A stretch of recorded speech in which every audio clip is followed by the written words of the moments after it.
Hey, what's going on, everybody? This is B from Kongs R Us, and it's a Thursday. Unfortunately, tonight I won't be able to host a next level show, but I do have the rest of the afternoon to finish up several different Star Wars Arcade1Up mods that I've been working on as commissions for some folks to help out the folks that don't want to do this on their own and ask me to do it for them. I have some commission services that I offer very limitedly, but you can get more information about it if you're really interested in these mods in my Facebook group. I put a link in the description down below in case you wanted to check it out and see what I can do. But essentially, the end goal is to create, the stock Arcade1Up control panel, drill some holes in it, add some extra buttons, convert this to be able to plug into a USB controller stick, and then eventually, I know this is my Ridge Racer. This is a custom PC build that I just have on the screen.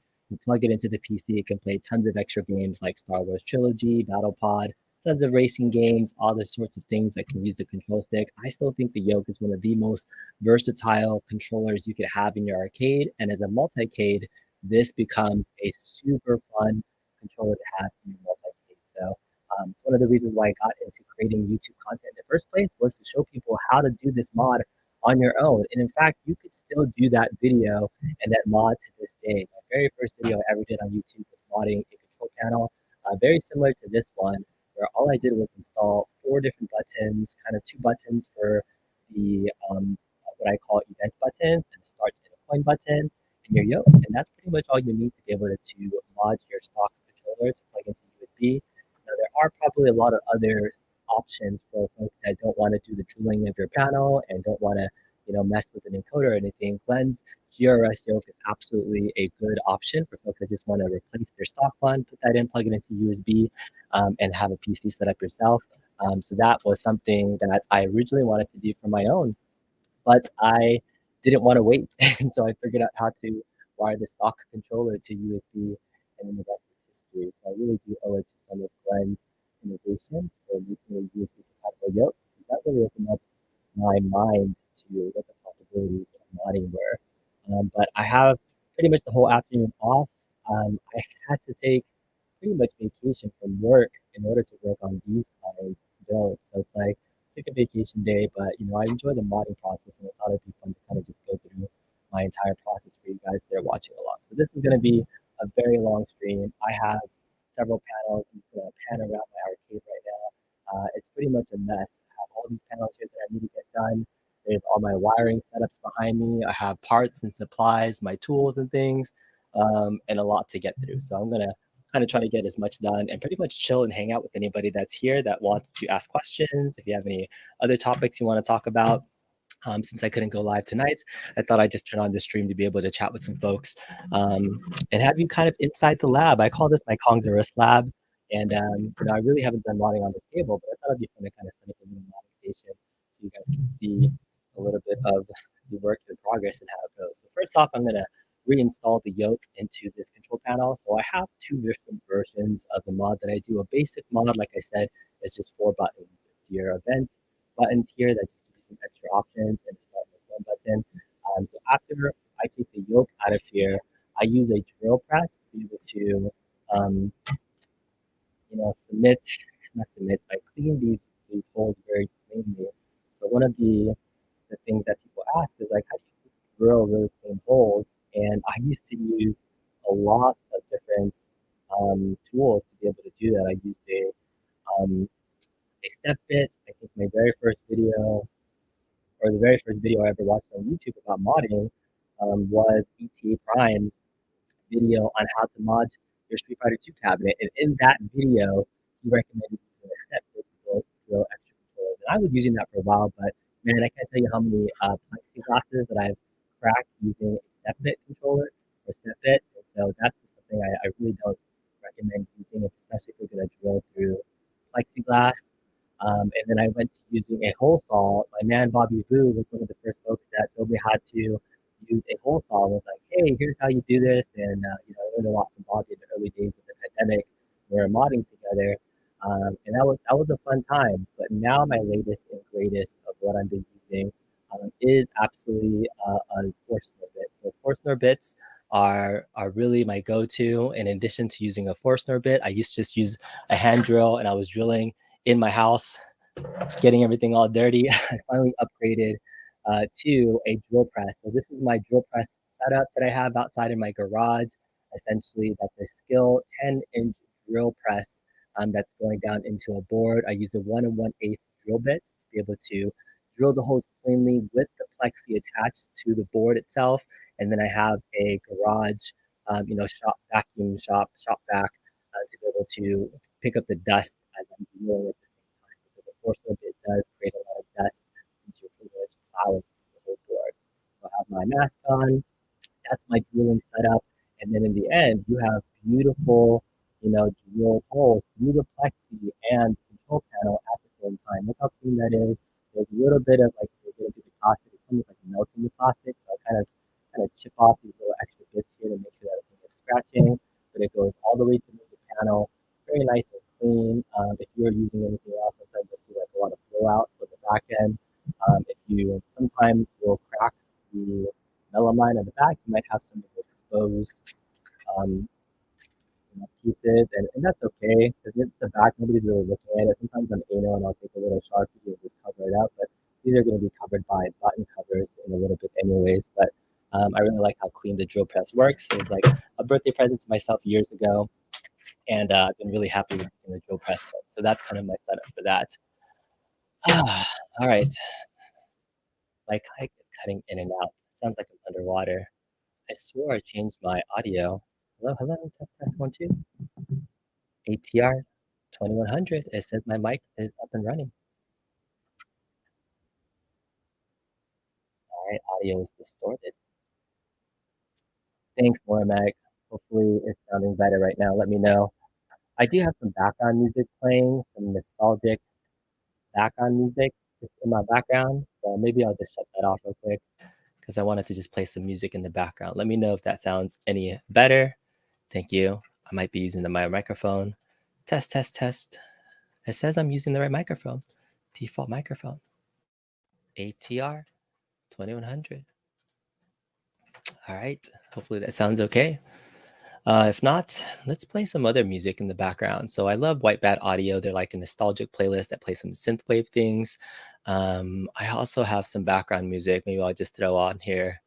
I haven't listened to this in a very long time. Oh my goodness. I remember the intro to my show was Shala's theme. When I get closer to the mic head, it's better. Thank you, thank you. I think I might need to be just speaking more directly into the microphone. So thank you guys, appreciate that. I'll throw some background music on there. All right, so yeah, here is the board. Maybe I'll try to get this all cleaned up right now. Put the yoke back in and clean it up. So first I'm actually gonna clean off the actual board because it got a little bit dirty. And then I'm gonna spray dust it, make sure there's no dust on the inside.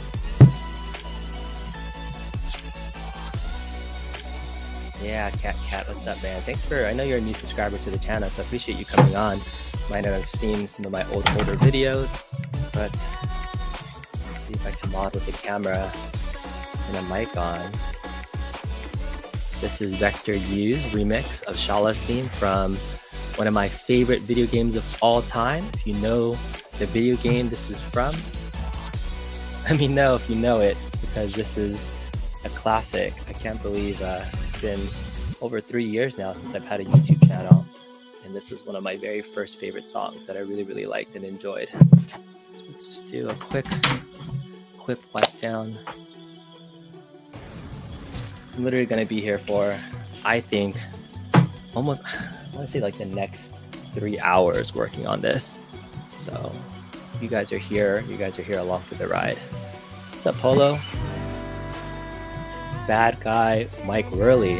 Is this a new deck? I believe this came from an older version of the Star Wars deck. So this is just me doing my modding to it to make it nice and clean.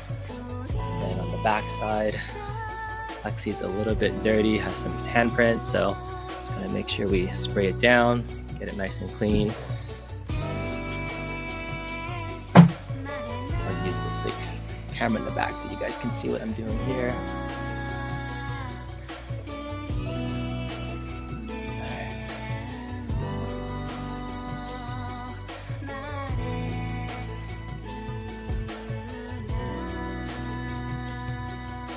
Yeah, I mean, like working with Plexi early on for a person who's just getting into modding, I feel like is always the hardest thing. I remember so many times where at the beginning of my modding journey where I would accidentally crack the Plexi by doing something stupid. And then that pretty much ruins your mod. Like there's no going back. Once you crack the Plexi, I mean, you don't have very many options besides getting a replacement one. You can't fix it. You see the big old crack in it. So it's just one of those things that's devastating for a modder to have cracked correctly. So I always try to do everything I can to make sure that I don't get anything messed up or broken. It's like a modder's worst nightmare to have this break on you. So yeah, that's why I now use a Forstner bit to drill my hole directly through the panel and on the backside at the same time. What's up, Bobby's Arcade World? Yeah, nice music. Let me know if you know what this music is from. Ray Plays Games is here. What's up? Ray Plays Games, #1 player on Marvel vs. Capcom 2. I wish I had time to play with you, bro, but I gotta get through all these boards I'm working on to finish up some of these conditions. For folks that are just joining in, these are Star Wars panels that some different folks in the community asked me to help them mod. So I'm doing some limited commission services for folks. Don't plan on doing this forever, but occasionally I do like to work on some mods and help people out that, I have tons of tutorials on how to do this yourself. Some people just don't want to do all the wiring and the cutting through the board, so I can understand why that might be a little intimidating for folks. But we're going to get through as many boards as we can today. This is what I call my basic mod. I know this probably should switch the camera around so you guys can see what I'm doing there. There, I'll switch it around when I'm working on the backside. But this is all I'm literally doing is just cleaning the Plexi at this point. Oh, the cool thing about StreamYard too is like they just added a new feature where I can do custom layouts now. So this is nice where I can do like a full screen picture-in-picture. Just have a little camera in the top right corner to show off the second camera. So this is pretty cool. If you like StreamYard being updating some other things. Yeah, nobody recognizes this. The multi-K Matt. B Salmon passed me up for #1 spot. Taking a break from MVC2 until you update it again. It's still just not right. Man, the fact that you got to #1 still playing with that lag though, because I'm sure there were some matches that were just terrible, but you kind of just stuck through it. That takes a lot of dedication, man. You still made it to #1. I don't think not many people can say they made it to the #1 spot on any high score leaderboard for that matter. So kudos, man, kudos. Too bad you can't say the same for Marvel vs. Capcom 1 though, because I have your number on Marvel 1. That's all I can say. You might be #1 in MVC 2, but I can still smack you. Still take you out on Marvel 1. I'm pretty sure I still have you on Marvel 1. Maybe you're just rusty, but I'm sure you can give me a run for my money, especially knowing how good you are on Marvel 2. Alright, there it is. Very, very clean board now. Now let's put on the yoke back on. Do a little duster. Spray. Got your spray duster. Alright, let's put the yoke back through. To the original Star Wars Arcade1Up yoke. Very, very easy to take apart to do all the drilling and whatnot. Just gonna put it back together now. Okay, back side. First thing we're gonna do, put the plate on.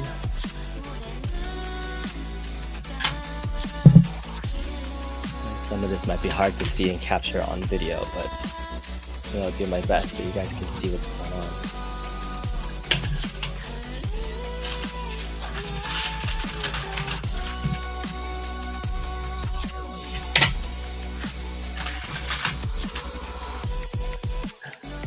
All right, Ray says he's going to challenge me at NBC1. You know what? If you give me maybe I'll take a break during the middle of this if I get too bored, and we can play NBC1. I'm so down. I love NBC1 so much. It's my favorite game of all time, fighting game of all time.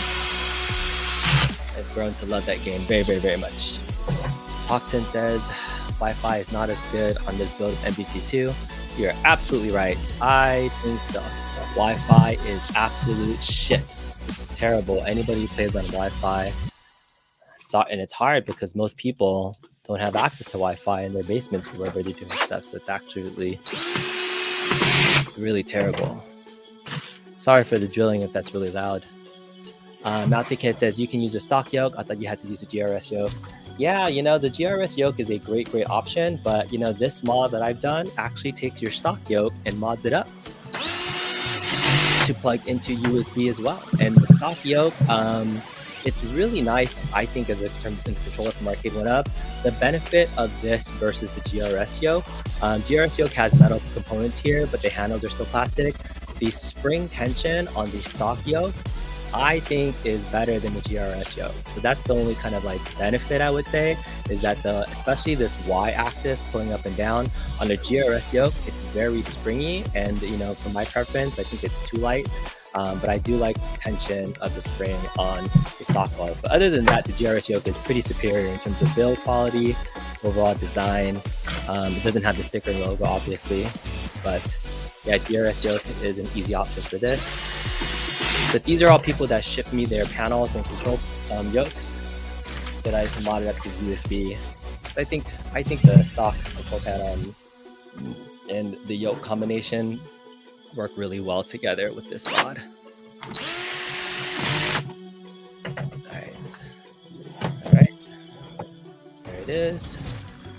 Okay, we're going to put on the stock. I reused the stock power switch in my mod, as well as the volume switch at the end of it. It's able to be reused in the mod itself. The volume switch pretty much turns the PC volume up and down, so that's pretty much just wiring it to an arcade button and then using a program called Voided Key to be able to map it for volume up and volume down.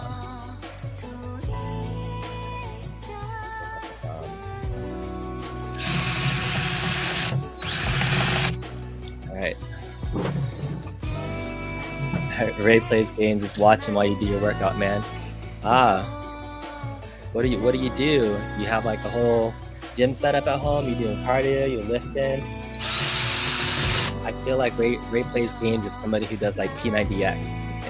Oh, see, like when you mod live and you're not really paying attention, I also just put in the encoder without putting the actual buttons back in. So now I gotta take this all out. When you're not paying attention, you have to redo steps. That was a pain in the butt. Should have been paying more attention.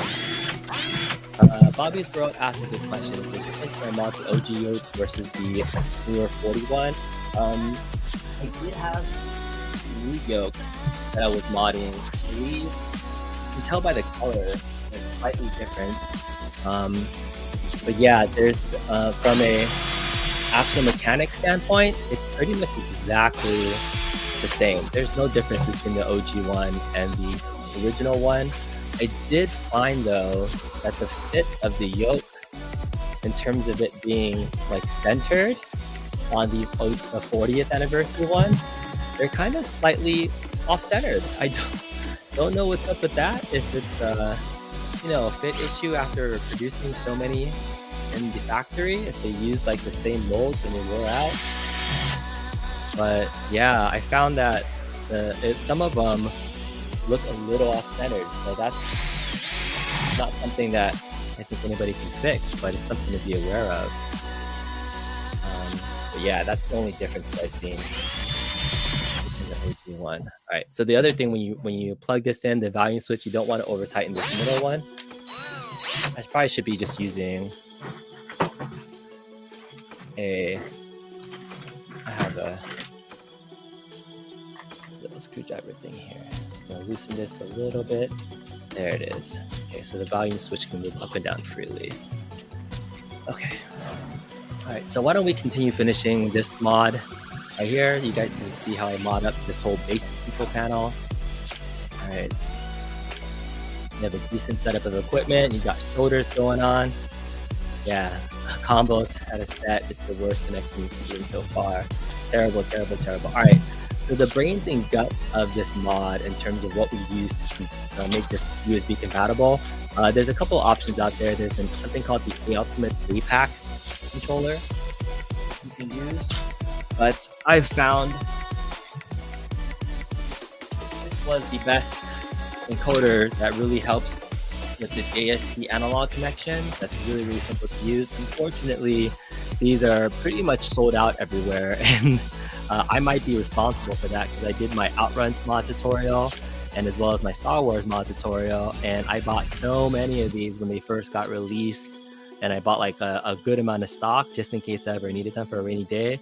But these are no longer available, so that's why I have a very limited number of commissions I can do using these. I could always go back to using the 8-pack controller. The last time I did a live modding session for this, I was using the 8-pack just to kind of go back and doing it, but ePie is definitely fun.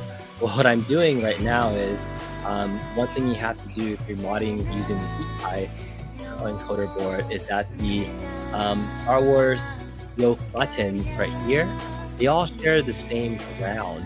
So if you're using these little JST 2-pin connectors and you put them in the right, like this, the way that they're facing, when you press one button, since the grounds are all sharing the same link, it actually activates all 4 buttons at the same time. So no matter what button you press, all 4 buttons light up on the control panel. So the way that I found out to fix that was I need to reverse them. So instead of having facing this way, I'm flipping them around and facing it this way.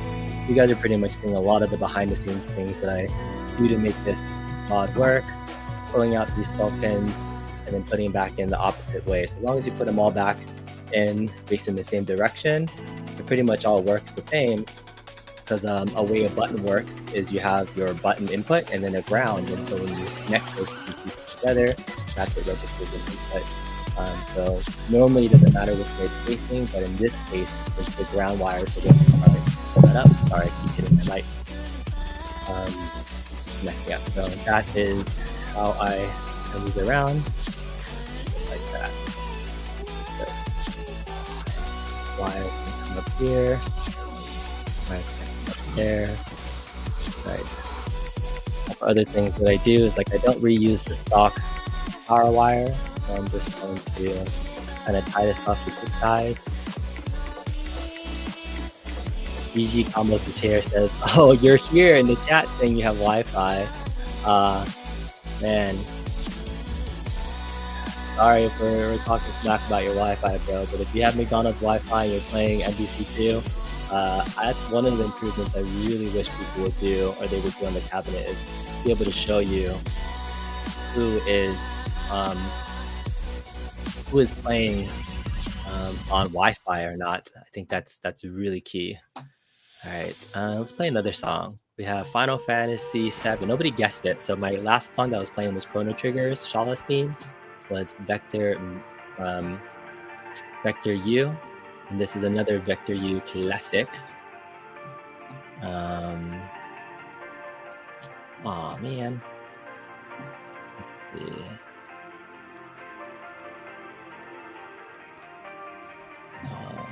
Cool.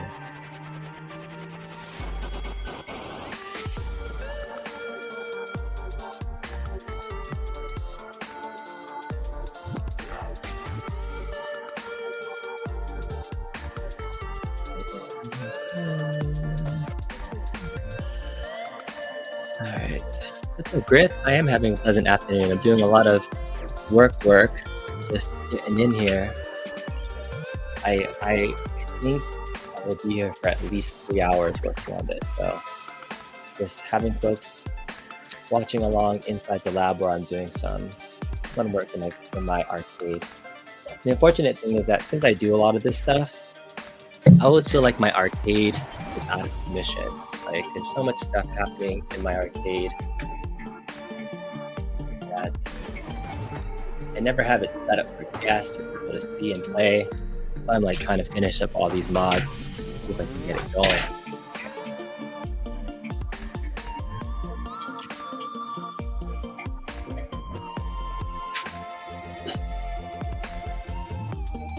My tools are down here. Sometimes when you work, it's easier if you have all your tools next to you. So one of the first things I use, so this is the volume switch right here. So this wire, it's a 3-pin JST connection. It's gonna go here, and then when it maps as a button, it's gonna register. First thing I gotta do though is actually have to switch the red and the brown pins, because if I leave it in stock, it actually shorts the pin. So just use a little small flathead, pull out the pin. I just need to switch the red and the brown wires. These are all things that I've learned via trial and error by modding all these things. And now that that's switched, this is going to go directly into that little spot right there. Now for the stock wires, okay, it's actually going to remove this little extra board right here. Don't need this.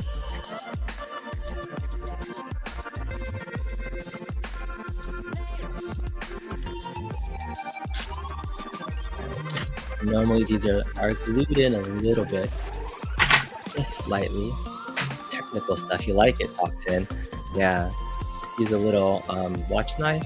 I like to pull these apart just so I don't split the connections. We're going to reuse a lot of the stock connections. So that's what makes this encoder board so nice. When I used the APAC encoder, I had to like cut things and splice things. The nice thing about the Geek Pi is that everything works. Only bad thing is that they're hard to find, like near impossible to find, and I have very limited stock for myself to be able to use. All right, this one has a lot of glue. Okay, so we don't need this board anymore. All right.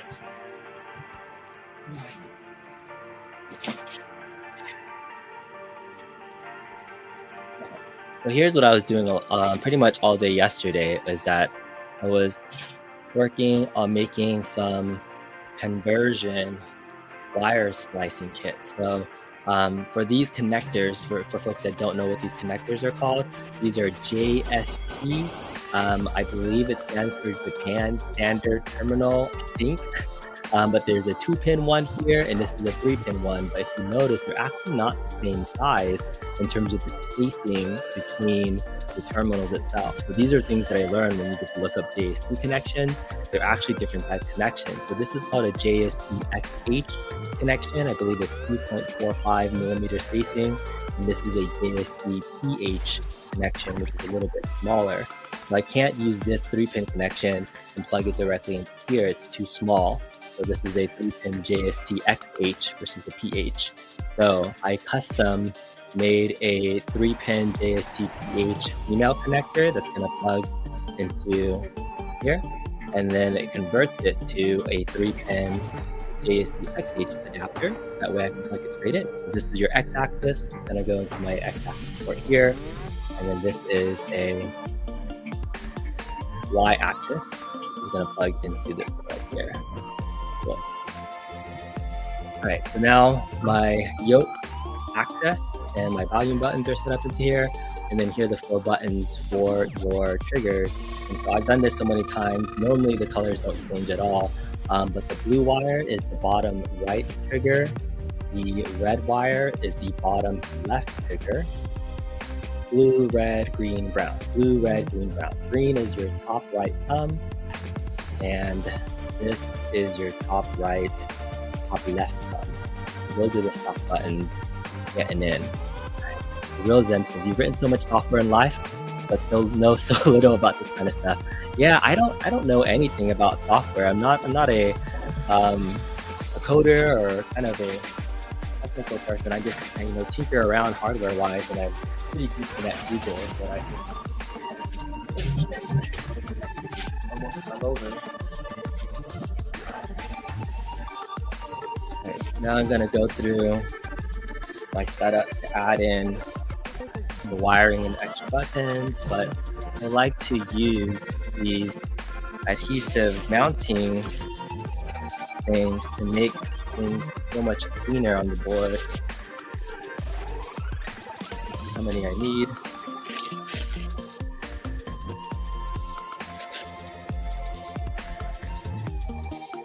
The ties make the world go round. Okay. Let me grab my little trusty trash can that's down there. Okay, so now what I'm gonna do is, before I add in the buttons, to the yoke panel. I'm going to add in some adhesive mounts right here. So this is just going to start making and helping things look a little bit cleaner once I do the button wiring for everything.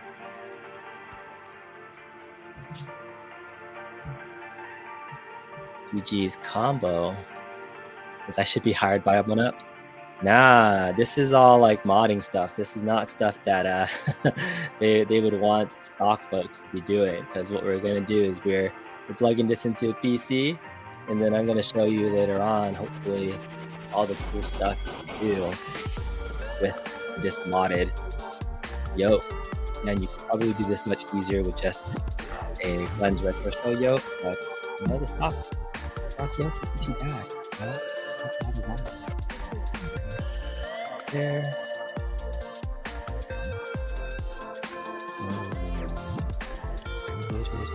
I like things nice and symmetrical.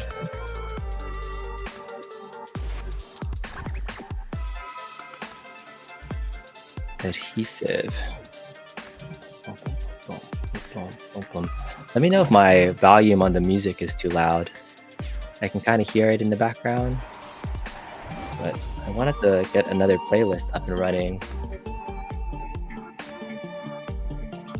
But I like this chill music. It's pretty good. Let's see if I can get another thing going.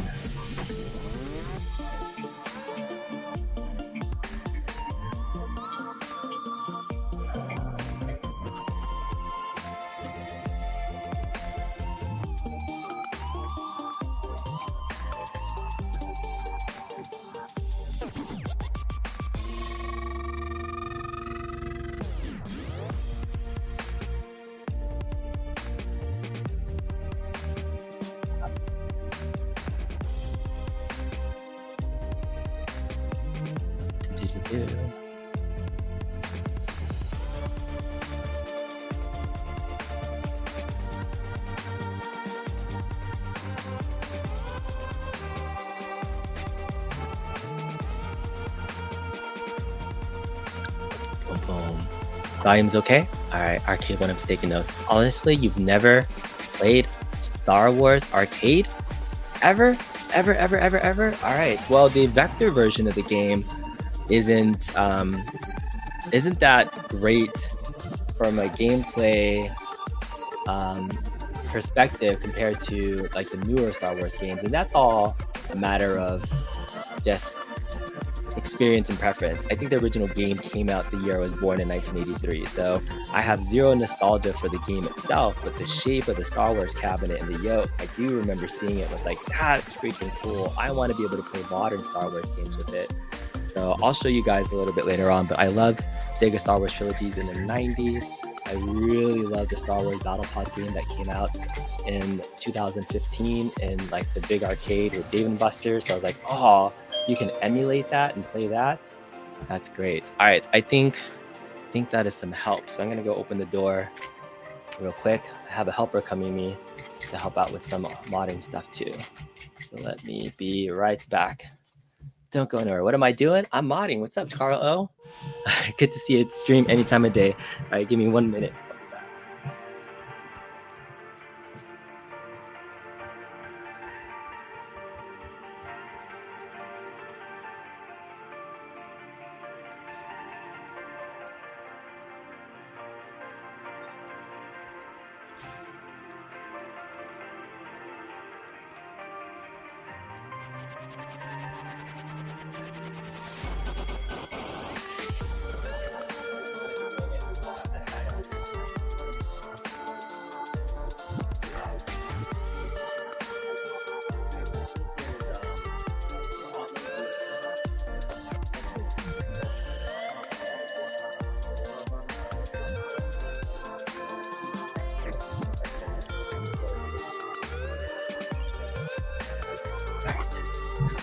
All right, I'm back.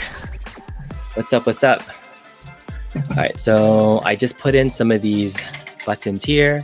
I do have these big red buttons that I also installed, but they're the ones that were already kind of logoed up. So one of the things I do is I've also created these really cool graphics that when you light them up, they look really cool. So I have a select and back button. They're gonna go in here. So this one was already kind of done up.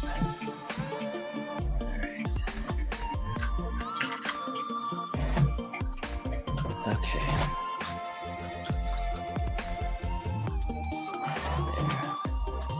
All right, so to make these tight as well, one of the things I purchased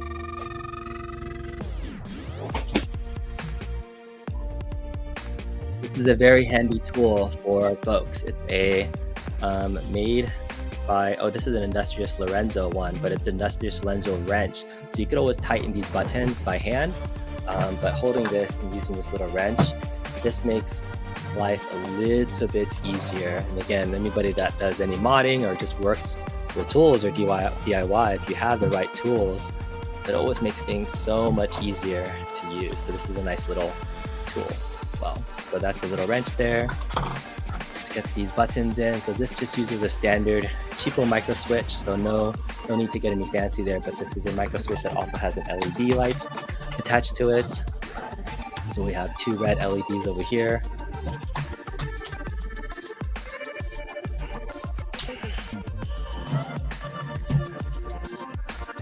There it is. My white LEDs for right here.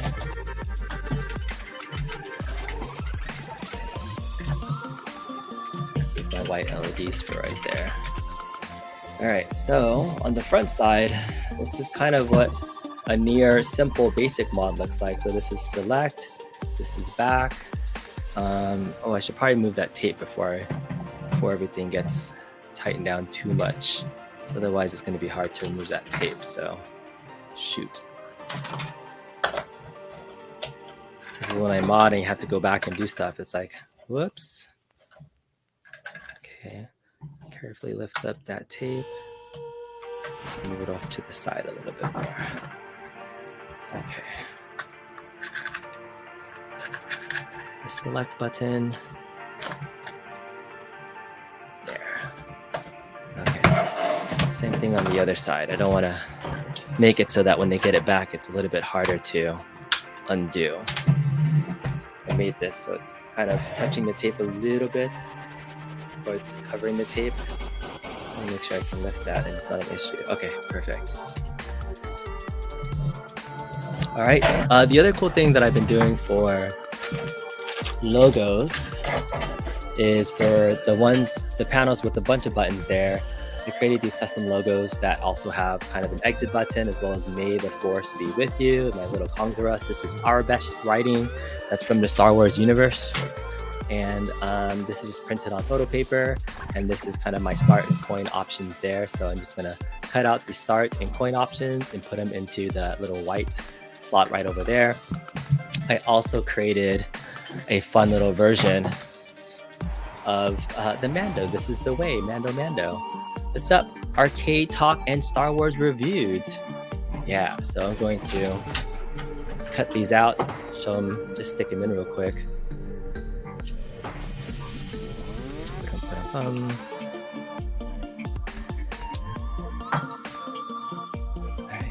Carlo says you did not know if you want to put all those holes in your new waterfall control deck. Oh, did you get the new waterfall deck from Arcade1Up? Man, that looks so good. I really like what they did with that mod. Unfortunately, my control deck is already all modded up. But you know, I might order one from them and just do my own mod to it too. I mean, it looks gorgeous and it's great for, I would say, those that want the authentic look for the just original cab. Obviously, with me adding all these buttons, it is no longer an authentic Star Wars cabinet. But, you know, the stock cabinet artwork, look at the stock cabinet. Like these were meant to be fake buttons that you could press, right? And so I'm just adding the buttons for you to actually physically be able to press that. So I don't think it's too much of a distraction, but because the original artwork, you know, kind of looked like that. This is definitely not part of the original design, but I think it looks pretty good as an accent to the cabinet. I remember the first time I started even thinking about like, oh my God, I think I can find square buttons that light this up. And I was like really excited to like test this out. Those early days think it was around April 2020, and I was messing around with this for the first time. It was just like modding my own stuff, and I was like, oh yeah, I really wanted to find different throttles that I could fit into my control panel too, so I can play Battle Pod with the throttle. And I finally settled and landed on this, what I call, it's like this mini analog joystick that I did a tutorial about how to wire it up. It's called a 4-axis joystick. Problem is that I don't know where the 4th axis is for that. Sorry, I've been cutting these little things right here. So it's this thing right here. This is the joystick that I've been using, and it's an analog joystick that has an axis for the y-axis, the x-axis, and a twisting z-axis, but it's called a 4-axis joystick. That's literally what it's called if you Google it. There is a button at the top that maybe that's the 4th dimension, but yeah, I count 1, 2, 3, maybe going in circle is 4, and I got somebody that was like, you said it was 4 axes, it's only 3, and I'm like, dude, it's literally what it's called. But yeah, this is the best joystick that I found that kind of looks like it could belong. It's used as a throttle, and you can use it as a shifter for racing games as well. But that's the throttle that I've really settled on. All right, you did Arcade Talking Star Wars reviews. I gotta check your control panel mod of the review, Arcade mod. I know Sheline just got hers too, which is exciting. I love the modding community, especially all these third-party folks that are giving us cool things to be able to play with toys. All right, and this, when you mod, half the time is looking for the part that you're trying to use, the right tool. So this is my little candy knife pick that's going to go into the bottom. I like to go from the bottom up just in case I scratch anything. So this is going to pop off. This is literally just a little coin slot that's going to go inside there. It's going to pop back. These are chrome plated buttons that I got from DIY Retro. So I thought the chrome accents looked kind of cool for the control panel, so I kind of stuck with it. Been using them for a while. So there's my coin button. And white doesn't always turn out the best on camera, but man, it does look really pretty when you see it in person.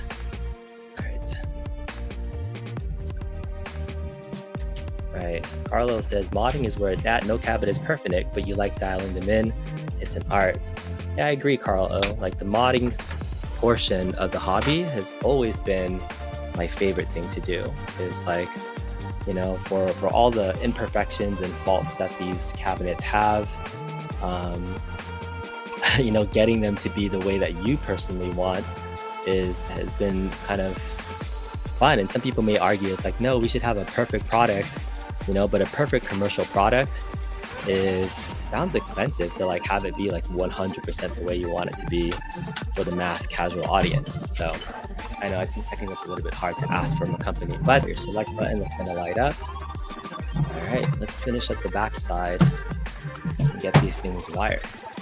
All right, so from a wiring standpoint, these are using standard HAP style connectors. Carlos says you have your ALU modding down to a science. I could probably follow some of yours in Wagner's Tech Talk videos because I don't have an ALU. I thought I was going to keep my ALU mini and have that be my main ALU, but I sold it, Carl. I know you're probably disappointed, but I never opened it in the box. It was sitting in my garage, and I had somebody that reached out to me that was a viewer of the channel. And shout out to Raul. Raul messaged me. He's been a client. He's done other modding and stuff. He was like, hey, I saw that you were interested in selling your ALU. It's like, hey, I'd be interested in buying it. And I was like, are you sure? And I told him like exactly how much I paid for it, which is like, I think $350 plus $25 shipping. It's like, yep. And drove all the way down, picked it up, and I was like, sweet. So I couldn't pass up being able to just sell it for what I got it for. Unfortunately, I did not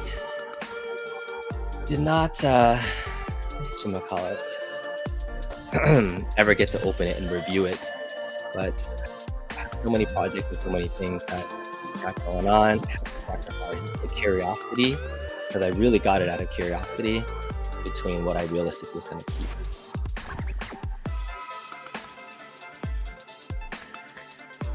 you just subscribe to Toxin. Toxin, I gotta check your channel out too, man. I didn't know you had a channel. I know that you're playing the arcade NBC cabinet a lot, but I gotta check you out, man. Let me know what type of content you normally do. I'll put it on screen. All right. So this is very, very simple. It's just 4 buttons. This is my button 1, 2, 3, 4. This one on the left is button number 5. So this is just gonna come over to right here.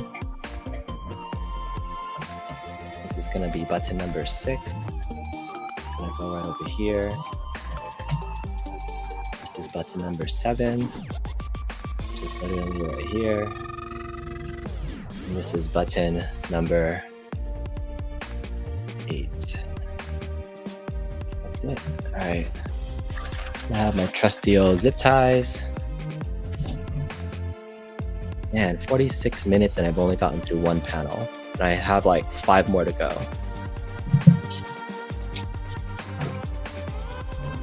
But talking through this and listening to music in the background is kind of therapeutic. So kind of been enjoying this. So thanks for hanging out. If you guys are hanging out or new to the channel and enjoy this content, let me know. I just figured I didn't have time to do a live show later today, so this was going to be it for today for me.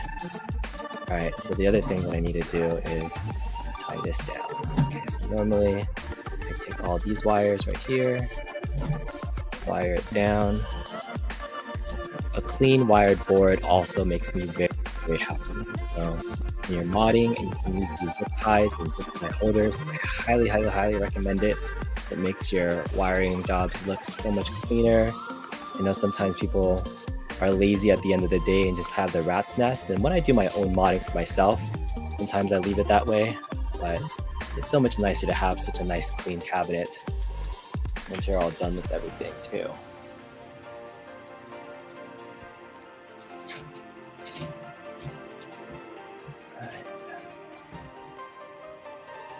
Your next game is going to be an At Games Legends Pinball Arcade Talking Star Wars. Yeah, dude, it's a really great pinball machine. Has a lot of stuff happening for it. Used to be my go-to virtual pinball option for playing games. I have my VPX FX3 set up. I think the highlight of me playing virtual pinball was when MCAP and UAG were hosting tournaments. I think MCAP is still hosting weekly tournaments on FX3. They even joined like a virtual pinball league at one point, and just because I was addicted to playing, unfortunately I was really bad and didn't even finish the league because one, I couldn't commit regularly to playing because I always wanted to try to like up my score. But those leagues are cool because they only give you 1 ball or 3 balls to be able to get your highest best score. But yeah, pinball leagues and competition are definitely drivers, absolute drivers of that gameplay. So I love FX3 tournaments. I'm really happy to hear that Pinball FX is coming to Steam, because now I can just use my Steam integration kind of setup that I have and hopefully just add Pinball FX to my Legends Pinball. So hopefully that will be a future mod video as well, so I can test out Pinball FX. Look how clean that is. So simple, right? My little clips. 1, 2, 3, 4.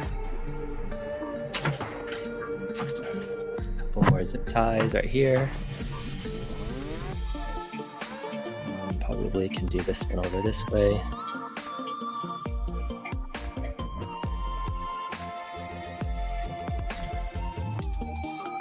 And these right here.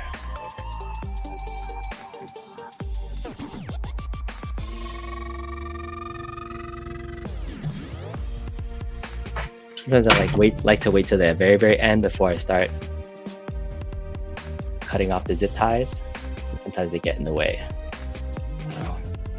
And I usually normally tell people to, if you're doing wiring, to test everything first before you start, tying everything down. But I've done so many of these that I'm pretty confident in my setup. So I usually just go through and wire everything down, tie everything down. And then I test it before, and if I mess something up, yeah, I can undo the see, like I zip tied it, I missed the little loop. Like crap. That's gonna bug me, so I'm gonna unsnip this and do it again. It just cost me 1 zip tie. All right. Flip it down. All right. You got all the right stuff, Mrs. Kong. Cats, awesome modding. What else do you want? Yeah, I like a clean arcade and a clean house, but look how clean that is, right? Very simple, very clean. Now I gotta add on the... So for lighting up the LEDs, these are the LED terminals. This is something called a power wire harness that I get from DIY Retro. You can kind of make these yourself if you wanted to, but this is a standard 12-volt connector. So we're gonna Y-split this out from the stock PC, and then these are like positive and negative terminals that are kind of daisy chained to each other. So we're going to, sorry for the shaky camera, I keep hitting it with my knee. I'm gonna start daisy chaining the sets here, 1, 2, 3, and this last one right over here. Let's see if we can get that going.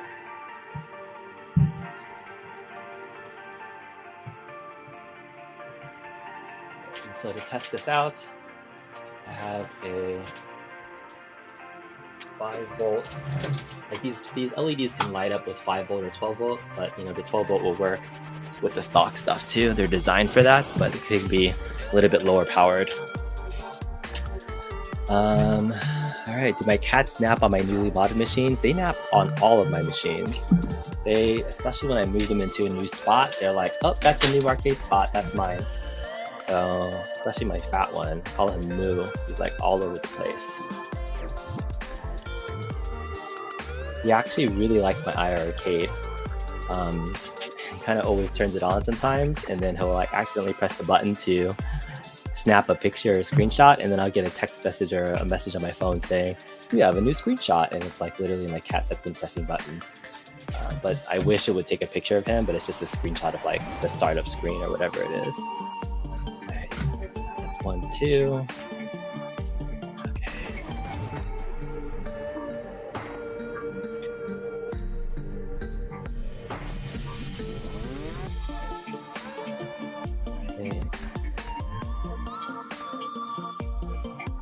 Yes.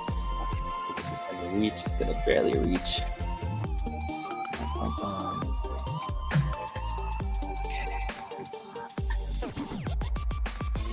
Oh yeah, that's a tight fit. Okay. Those are reaching right over there to light that up. And then for the last one, it's gonna be like 1, 2, it's like 3 to get it over here. Interesting. Okay, let's see if I can get it working. 1, 2, 3. 1, 2, 3. Hope you're right. That's not the right one. All right, so I try to have them all facing the same way. So I just gotta reverse this bulb to be able to make sure that my positive and negative feed goes all the way there.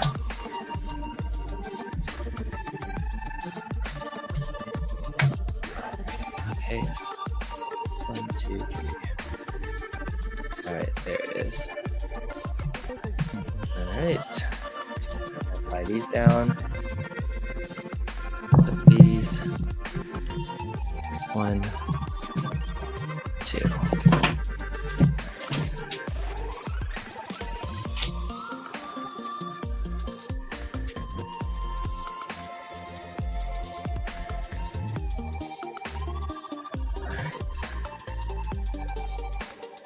Hey, Toxin says they're going to be giving out 2, what was that? Let me see.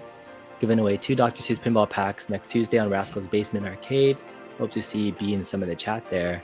Yeah, I love checking out Rascal and Sean. They've been doing good stuff. I really like supporting them when they're the Basement Corner Arcade guys with MCAP and Rascal. But yeah, I do enjoy Shotgun Sean as well. They do a good job. So yeah, hopefully you guys can check that out and see them as well.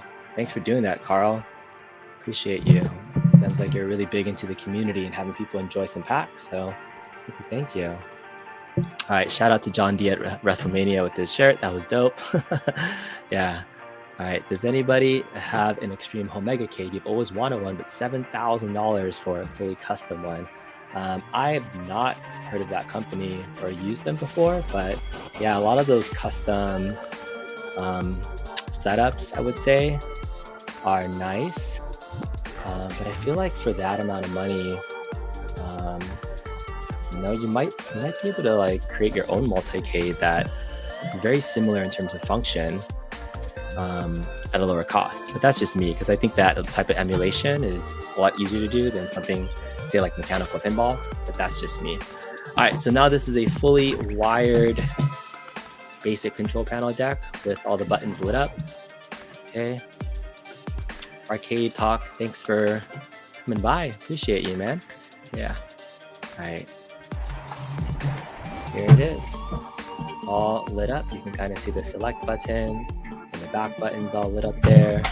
These buttons are lit up here in the corner, so you can see that. So this is a fully modded basic control panel now that we'll be able to plug into. So that is great. Now the next thing I need to do is plug in the wiring for this. One of the other things I like to do is for the power switch, this power switch I used to wire an inlet module switch into a surge protector on the back of the control panel. Or sorry, the back of the cabinet. So just for a little extra security, this is power. I like to make sure that these ones that are holding the power switches have extra security so that it doesn't get stripped or pulled, because you don't want to split power to your power cabinet or PC. So this is a very, very important, sensitive piece of the board. So I always want to make sure there's a little extra connection. So that's why I'm drilling a little part. VicVP makes the best in cabinets, in your opinion. Dude, Carlo, I didn't know you follow VicVP. I agree. VicVP does a lot of great stuff. I highly recommend them. He's one of the people that I first watched when I was doing a lot of my custom V-pin stuff. He's awesome.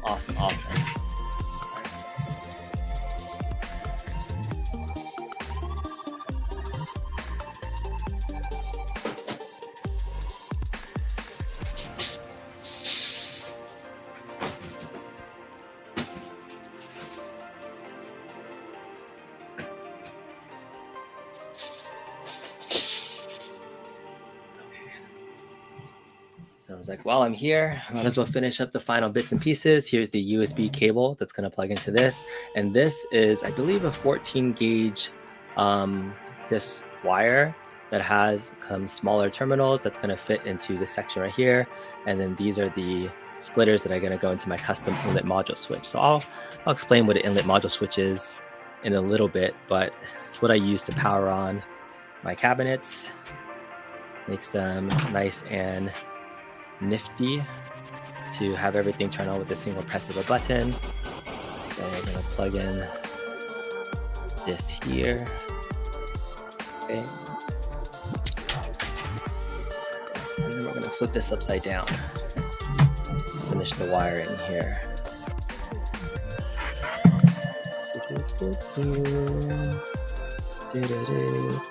Even though I like Terra's theme, I don't think I've never finished playing Final Fantasy 3. So yeah, maybe we'll just go back to playing Shala's theme for a little while. Folks that are here, remember my original Next Level intro for my show. This is my intro for like nearly 2 years. Love this song. Shala's theme from Chrono Trigger.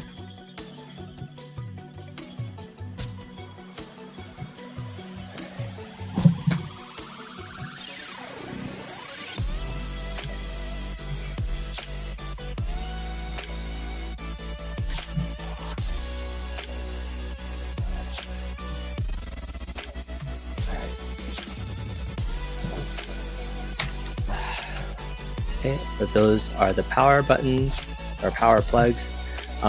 These switches are rated for, I think it's 250 volts at 10 amps, and then 120 volts at like 10 amps or something like that. So it has enough ability to handle a very low amount of power to your PC, your monitor, and the board, maybe a sound for an amp, and that's about it. So you never want to overload the switch with more current than it can load. I've tested this out, spoke to at least one electrician to make sure that this was kind of secure, but that's the power into the stock power switch. So when we turn it on, it's going to act like a remote power switch for your surge protector inside of your cabinet, and that's going to turn on your PC, because you were going to set your PC to turn on in the BIOS menu when it detects power, and from there everything turns on with a simple switch. That's it.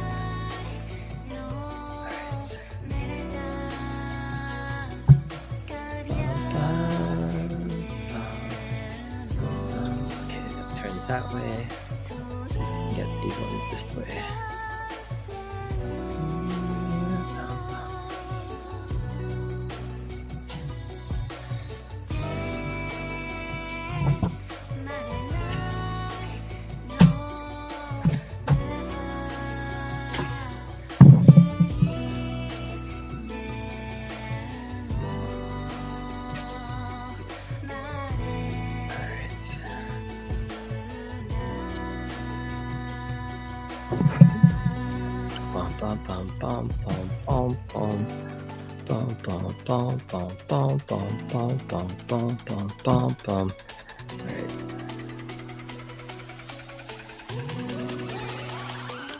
Alright, where's my playlist at?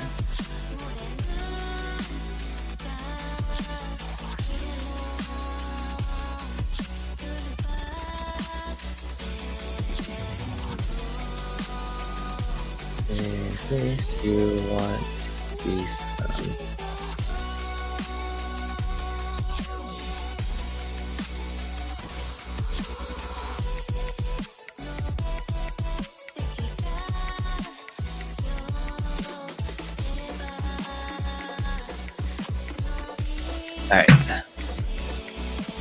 All right, one more, and I think we'll be good. And then I'll grab a PC, and then I'll actually test this so you guys can see what this looks like.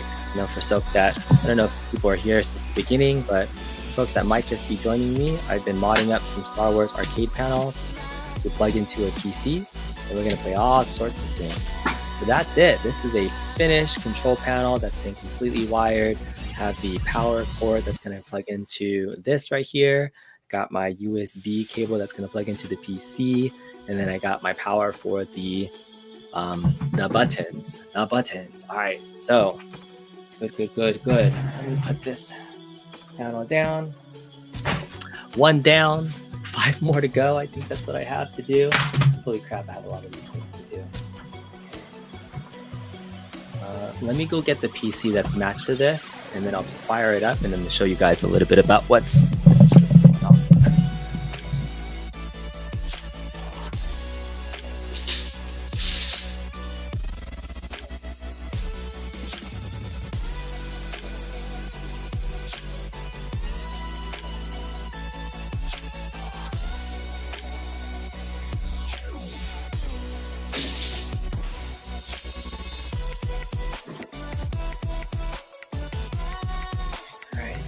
Now we're talking PCs. I've been working on several different PC builds that work with this mod.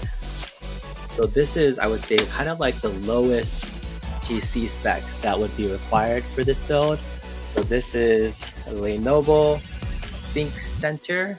It's an i5 2nd gen PC 2500 with 8 gigabytes of RAM, a 500 gigabyte SSD, and a GTX 1050 Ti. I think these are my absolute minimum specs I would recommend for doing this mod. Kind of a middle of the tier PC build. This is another Think Center that has an i5 3rd gen 35470, 8 gigabytes of RAM, 500 gigabyte SSD, and a GTX 1650 low profile is my recommended build. You can also go with 16 gigabytes of RAM. It doesn't really help improve much of the gameplay experience, just like future-proof your cabinet. And I've also done some 4th gen i5s and some 6th gen i5s. But the 3rd gen one is really good spot.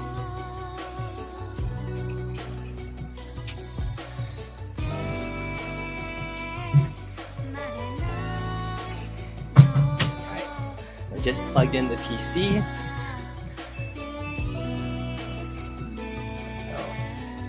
Just gave me a little funky error. What does that mean? That means it doesn't detect keyboard?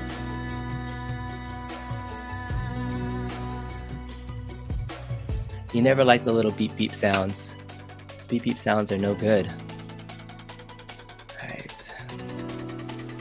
DJ says you gotta rematch MVC2 with Ethernet. Yeah, man. Yeah.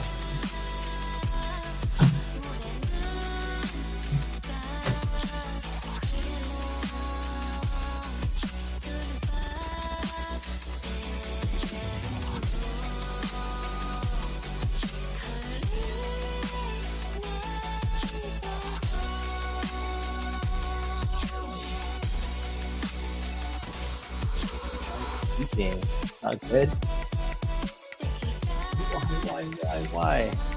Maybe it doesn't detect the USB keyboard at first. Maybe that's why it's beeping. It's not good. PC troubleshooting is always a bane of one of my existences. It's like, why does this not work? I feel like that beeping noise is for keyboard.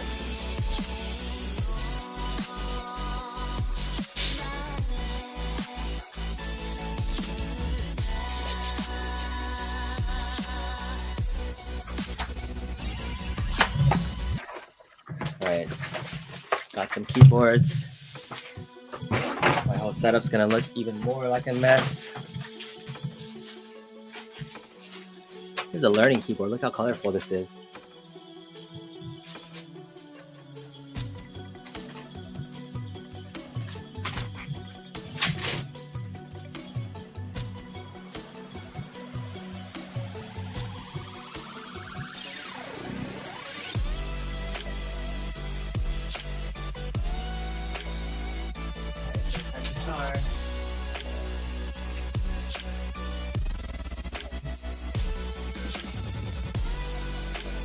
Alright, let's get this going. Yo, I came out of retirement. Yeah, I kind of did. Yeah, I was stopping doing any sort of commissions for a good long while. And then I think earlier this year, when the new release came out, it was like, hey, people wanted some services. So yeah.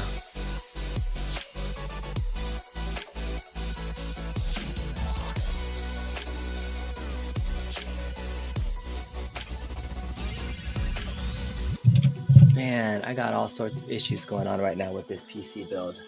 I thought I had everything set up ahead of time. Might have to do somebody else's control panel if this PC's not going to work.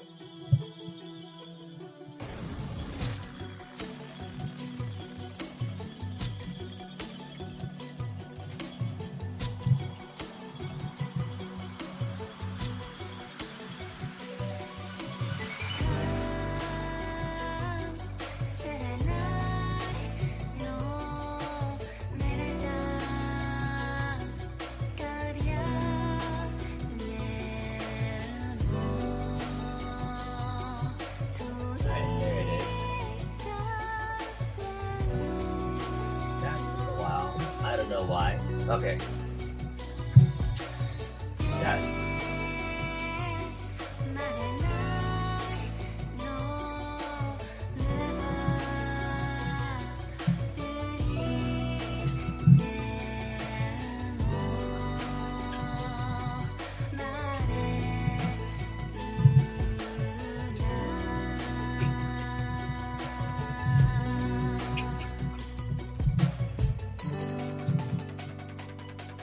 All right. We got it. I think it's the first time I was trying to use a capture card with a new PC too. That was my issue. Okay.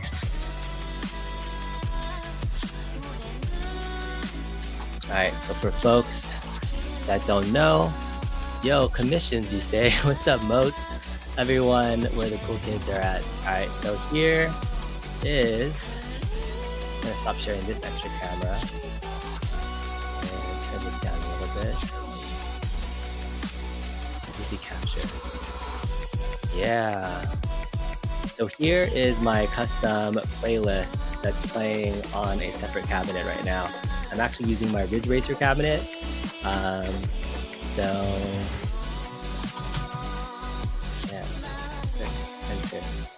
yeah, there it is.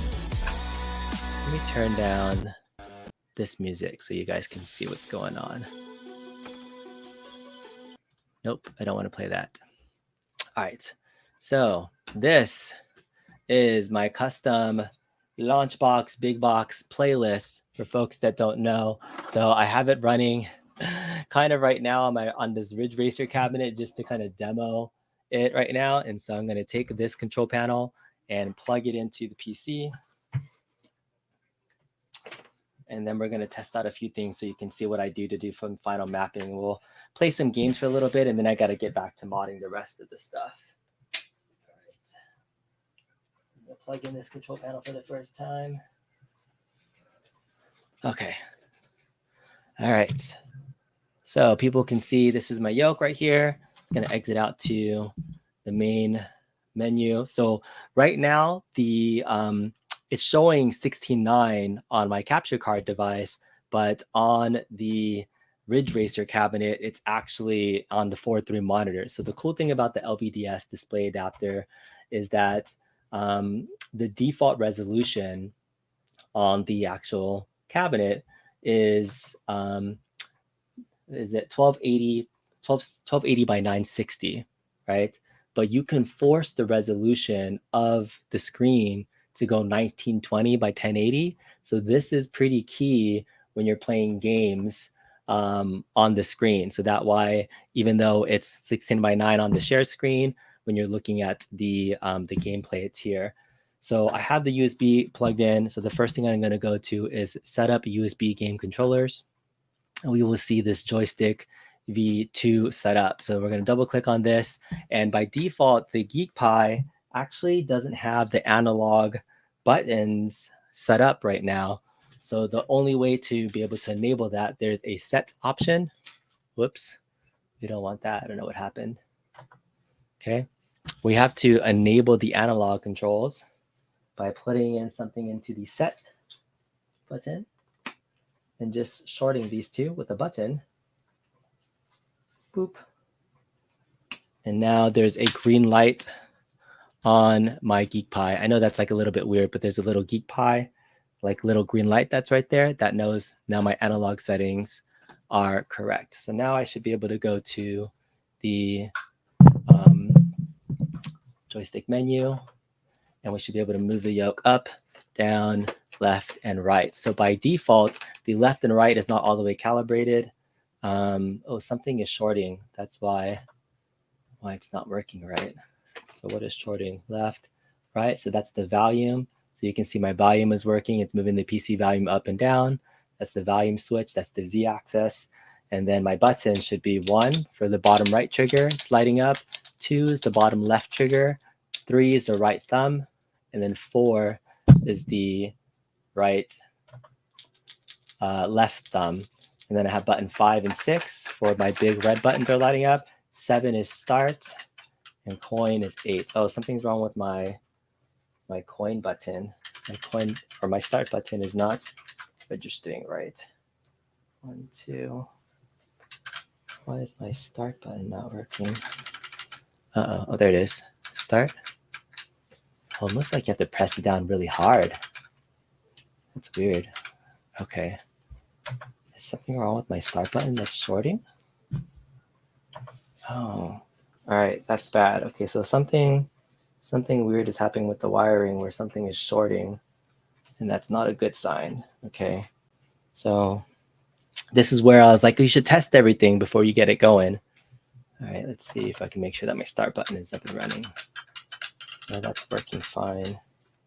Something's up with this. Controller is not connected completely. Retry. Yeah, something is off. Let's double check. 1, 2.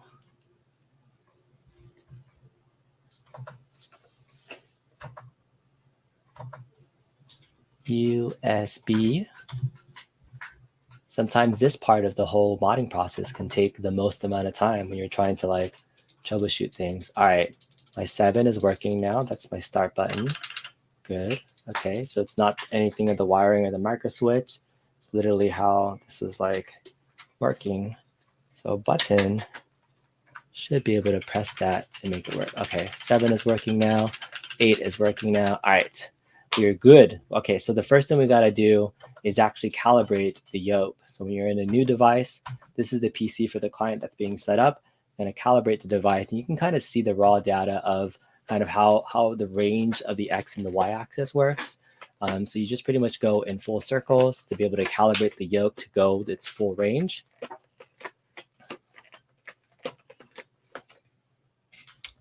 All right, then we hit next. And then we just have our volume switch up and down. That's it. And we don't have, oh, whoops, clicked out of it. Dang it. All right, let's do that again. So just so you can see the raw data, up, down, up, down, up, down. All right, that's centered. Go next. This is the volume switch up and down. So that's just a switch up and down. Next, we don't have the XYZ access for the analog stick into this basic channel, but now I have a full range of motion for my yoke, which is great. I'm gonna make sure that's applied, and that should be good enough to run most of my games. I'm gonna exit JoyToKey and restart it. So what happens is like I do have a custom JoyToKey program, which is essentially allows you to turn any arcade buttons you have. Oh my goodness, I don't know what I pressed. What was that? Oops, that was a mistake. Was that okay? I just wanted to launch JoyToKey. Oh, it's like it's right clicking at the same time. No, I don't want to highlight everything. All right, there. That's what I wanted. JoyToKey. Stop. Stop. Oh my goodness. I wonder if like my right, maybe that's my right keypad is like stuck on something. When I click on something, it's like it's highlighting everything. Why? What the heck? What the heck is wrong with this keypad? Maybe my hands are just dirty. I just want to select one thing. No, stop. Maybe my shift is like broken. Oh, that's weird. Is there a button that's stuck? Oh yeah. This is the problem when you have like certain things. Like why is my keyboard going all crazy? What the heck? I just want to select one thing, yo, not everything. There it is. One. There it is. JoyToKey. Thank you. Thank you. Close all these windows. Usually it's not this crazy, but you know, modding using old PCs, anything can go wrong. Okay. All right. Good. Now let's go into Launchbox. So Launchbox is the back end of the front end that I use called Big Box. This is probably like one of my favorite front end systems to use because it allows you to create custom playlists that you have and add in artwork that you can grab directly from the database, things of that nature. I even had some pinball games that are running on here, got some racing classic games that are here, Mario Kart and Friends. So there are a couple of games that I need to run to get them set up running. So I always started with my modern shooters list. This is a Technoparrot game called Dream Raiders, where it kind of goes into the test menu. So when I test this out for clients, I always test out a handful of games to make sure that they're running okay. And that way I can make sure the range of motion on the yoke is good and get past some of the initial test menu stuff for a brand new build that I got for folks. Thanks for folks that are hanging out. Can't believe it's already been an hour and 20 minutes and I just did one of these, but it is what it is. I got 5 more to go. Initializing. It's in the calibration. This game, if you've ever seen it in the arcade, it's kind of like a sit-down motion simulator, but then it also has a gun attached to it, and then you can play gun games too. So pressing start button. All right, I'm gonna throw back on.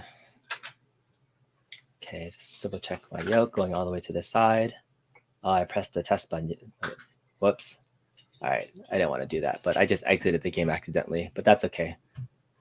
I tested the thing. Sega Golden Gun is another good one that I have to just run twice for the free play functionality to work. You got to get Launchbox. Yeah, Launchbox is like, it's just a nice way to organize your games and your list and things. There's already a lot of pre-made lists too for like main categories, but I really am a fan of the front end system to be able to customize it towards your liking. So I found a way to make a set of games that I felt kind of group better together. So I have like modern shooters, classic shooters, my Star Wars games. Let me just get into a few more of these games that have kind of known issues, and then I'll do some test gameplay. Let me know if there's a game that you guys want to see some test gameplay of based on what you guys see here so far. If there's anything that you see, let me know. I can load it up and just do a little bit of testing. And no, I never play full games of things. I'm usually just testing to make sure that it works. And then I'm on to the next game to be able to test something out. Mm-hmm.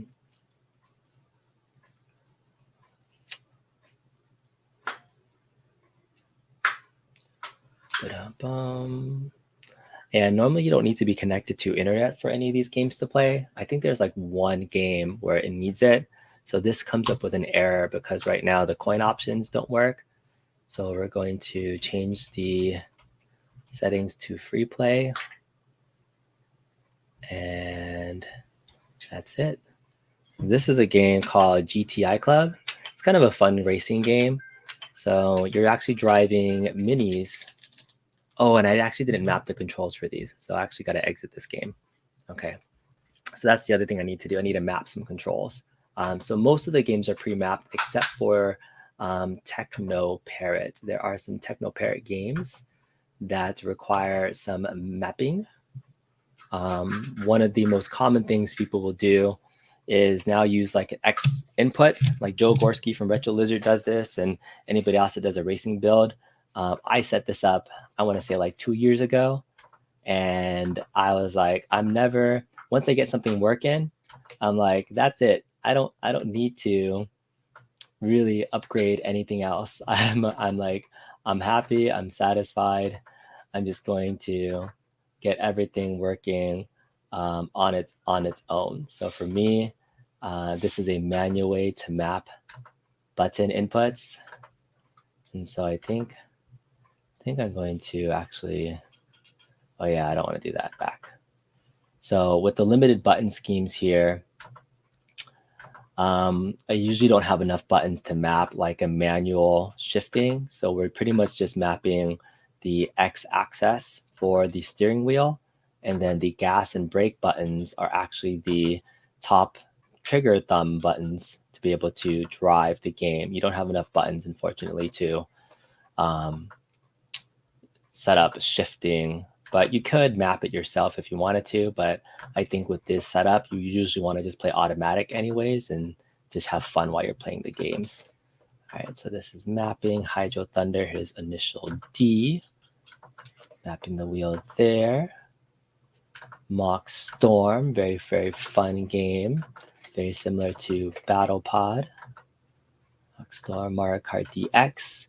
This is a very funny game. So this is one of those games where in order to run it, you have to run the game in what's called administrator mode, and it disables a lot of your other controllers and custom programs like Joy Key. So you have to exit the Mario Kart game using an escape button.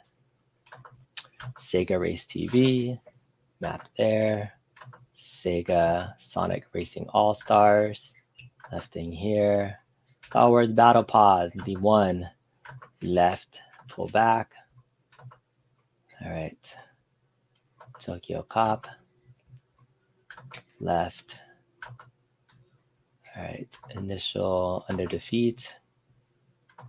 forward, back, left, right.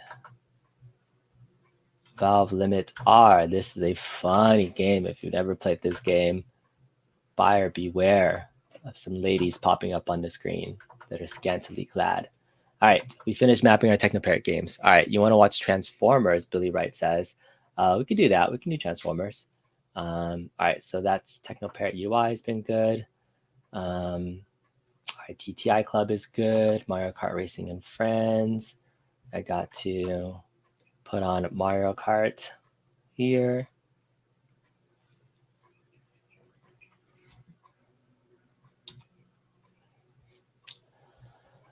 Okay, I think that's it. We can show you guys some modern shooters. So Transformers is one of the railgun games that's on here. I think it's gonna take a little while to boot up, but we can get it set up. You can see. So I like this controller because it almost looks like a mounted gun that you can hold on to. You can shoot left and right, press your trigger buttons. So it works really well for that. The interface is so intuitive for Technoparrot. Yeah, it's pretty easy to just map your controllers and get in there and manually map it. There's also an option for the later versions of Technoparrot to just set it to X input. So if you have an Xbox controller, a lot of that will work standardly. I'm still using an older version of Technoparrot because it works. And so once I have something that works, I'm like, I don't need to update it. Never update. So yeah, that's just my principle. I have like an older version of Launchbox on here. All right, so I got Transformers, Human Alliance. All right, press the start button to skip, and there it is. Boom, boom, boom, boom. And look, so this plays pretty well with the yoke. I mean, I'm going all the way to the right and left, up, down. My right button, bottom left button is the trigger button. So yeah, boom, there it is. Take that. Optimus.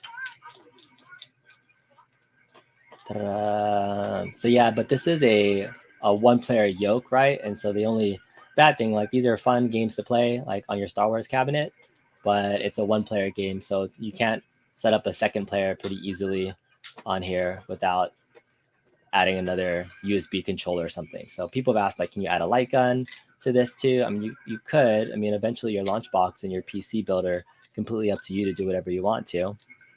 But this is pretty cool. You're a Bumblebee. All right, let's just play the Bumblebee part and then we'll exit out of this. All right, co-op battle. Shoot all the markers. 1, 2, 3. All right, success. I gotta be. Boom. Here's the next one. 1, 2, 3, 4. Success. All right. Here's the next one. There is a little bit of a dead zone though. So success. All right. There's a little bit of a dead zone going left and right though. That's the only bad thing right now that I can see. So yeah, it takes a little while for it to engage the yoke. I don't know if that's a setting I can adjust though. I think it's because of how I had to calibrate it. So I might be able to test that out in joystick settings, but there's a little bit of a dead zone that I have to move it left and right a little bit more before it starts to move. So some performance improvements, but hey, for the most part, still a pretty fun game to play. Oh, I forget how much fun this game is.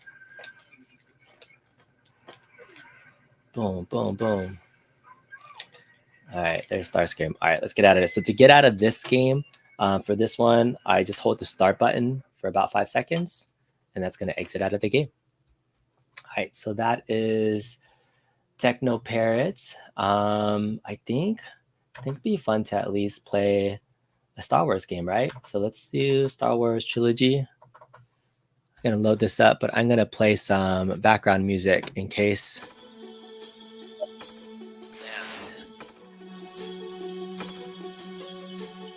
By any of the folks. So this is Star Wars Trilogy. A Ricky. All right, coin. Check this out. Yeah, then. You want to see episode 1 racer? We can do that quickly, but all right. Yeah. All right. There it is. Star Wars Trilogy. Using the yoke.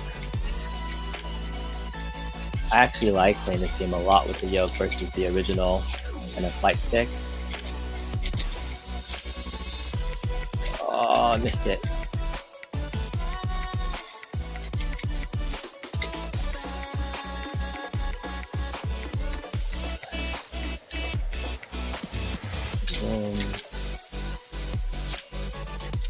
Star Wars trilogy. This is the game that really got me wanting to play modded Star Wars with the yoke. Do I ever think that Arcade1Up will come out with this cabinet? I hope so. I really hope that they find out how to do Model 3 emulation, because this is a emulator called Sega Model 3, and I mean you can run this with pretty decent just PC specs.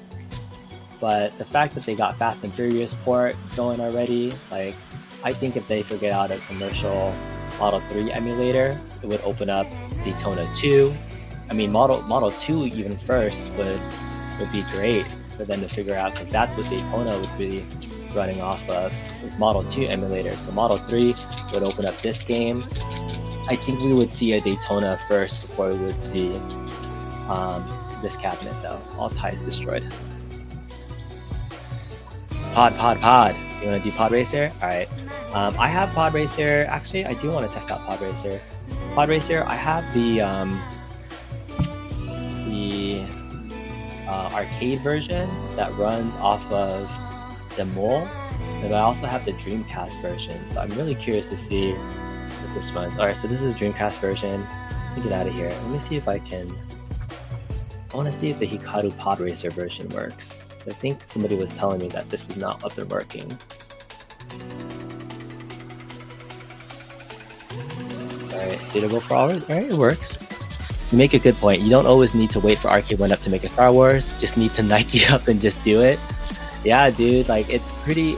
This game was the one that made me want to do modding in the first place. Was figure this out. And so, and playing with the yoke is really fun. Like Star Wars trilogy, like, and maybe I'll do a full tutorial video on just like how to play Star Wars trilogy. But I mean, it's pretty simple. Buttons click. Okay. I think this is it. Yeah. All right. Somebody was saying that they couldn't get the spin to work, but it seems like it's working for me. All right. There we go. So this one, I have the top right as gas. And so this is like actually the arcade port version of Pod Racer. Only bad thing is that this version of Hikaru Pod Racer, they didn't finish the graphics. So you can see that the blue sky is just all blue instead of completely being set up nice. And so, and there's no way to map this controller setup to have kind of like the dual stick throttles to like move it through. I think, do I have a button to change the view? The start button changes the view. All right, so that's the view right there. So depending if you want third party or first party. Oh yeah, get out of here. Yeah.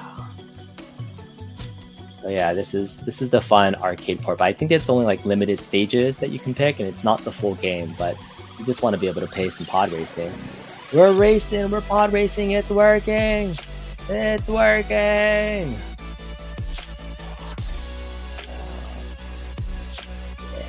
Pod Racer. And it's funny, I'm playing this right now on my Ridge Racer cabinet. It's the monitor, but there's a PC on the outside that we're just testing this by.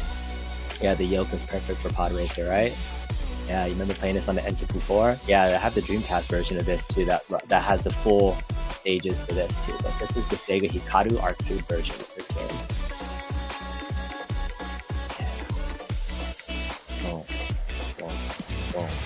Again, this is just the basic yoke with 4 buttons, and yeah, I'm gonna mod up what I call my premium control panel next that has all the different buttons in there, but they're really not necessary to play these games. You can see playing the game, all you need is just these couple buttons to play, and you can play any of this stuff.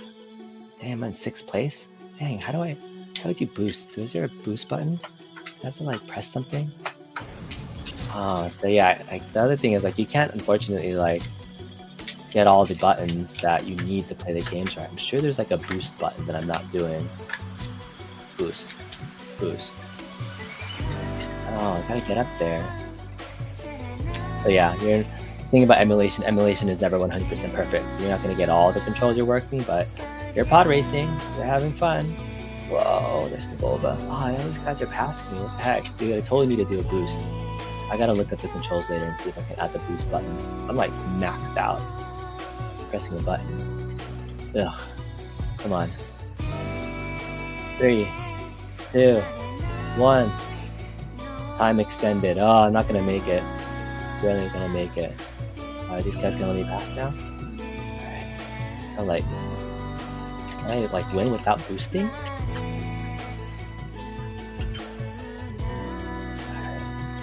I don't have any other buttons that are gonna like the boost button. Maybe I do need more buttons on here. Get the Dreamcast version on there. I do have the Dreamcast version. Alright. I'm gonna hold down the button. Done. It's Wizard. It's a Wizard. Yeah, I have the Dreamcast version right here. That plays pretty much just as well too. And I have Racer's Revenge, which is the sequel that was only on the PS2. But I still have my Pod Racer Arcade. I do. I kind of want to sell it though, because I don't have the time to like restore it, and I'm missing like the handle with the brake. So I thought it was gonna be like a good donor cab to mod and just make into like my real racer cabinet. But yeah, I'm kind of conflicted on what I want to do with that cabinet moving forward. Okay, I think I am done with this mod for right now. So remove this really fast and just finish up one other thing. Let me know if you guys have any other questions. I think I'm pretty much done with this basic mod, but I'm gonna get back into modding my next panel right now. Alright. For folks that are just joining in, I've been spending the whole day modding up my Star Wars arcade panels. I have several different folks and clients that reached out to me to help mod their panels, and so I think I did everything. Mario Kart Friends, Modern Racing, Shooting, Classic. I think that's it. Alright, shut down this PC. Oh, I actually didn't show off my big box build. Let's do that real fast so you guys can see. Alright, so when the game boots up, this is my Star Wars playlist 2.0 list, the little custom intro screen that I did. And then once you get in here, you pretty much navigate the front end using the yoke to get to the different game lists that you have. So for ride and shoot, you press the right button to select the game. So you have things like Speed Rumbler and Spy Hunter. Remember original Spy Hunter? People saying, you want to save Spy Hunter with the yoke? Let's just do it real quick. You can get into a game, press the button. Everything should be mapped, but it's it's a little bit squished playing on that small screen. So coin. Alright, let's go. There it is.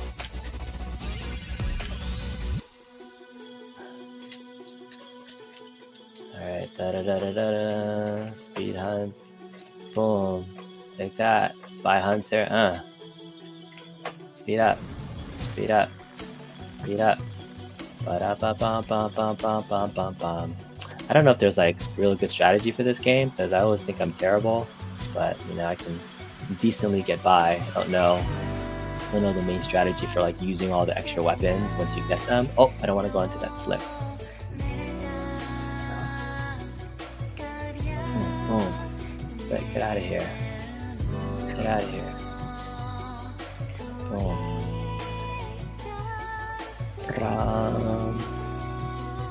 Hayden, I did get your email, Hayden. Yeah, I'll ship out your mini this weekend. I just got a lot of other projects, but congrats on winning a Legends Mini. Thanks for checking out Bobby's Arcade World.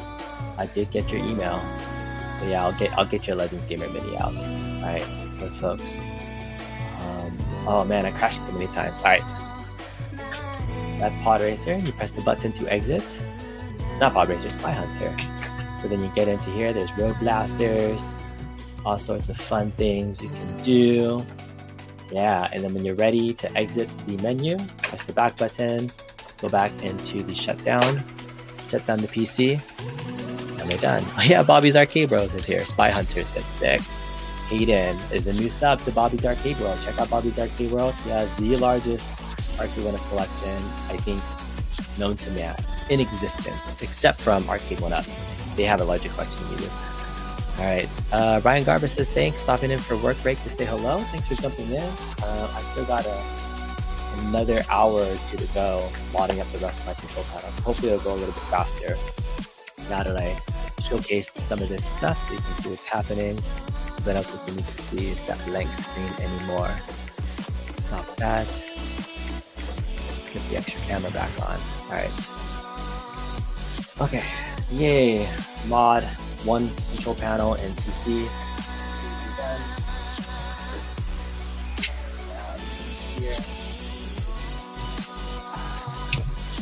For these, I like to wind them up.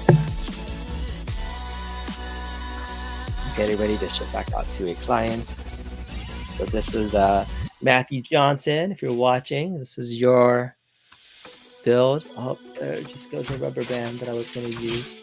Come on. Rubber band. What the hell? Rubber band here. Oh man, I had a rubber band that just like flew away.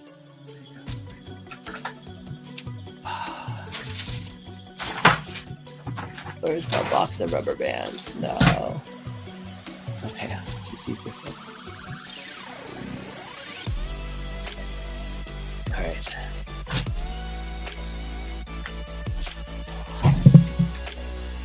Boom. Matthew Johnson. Boom.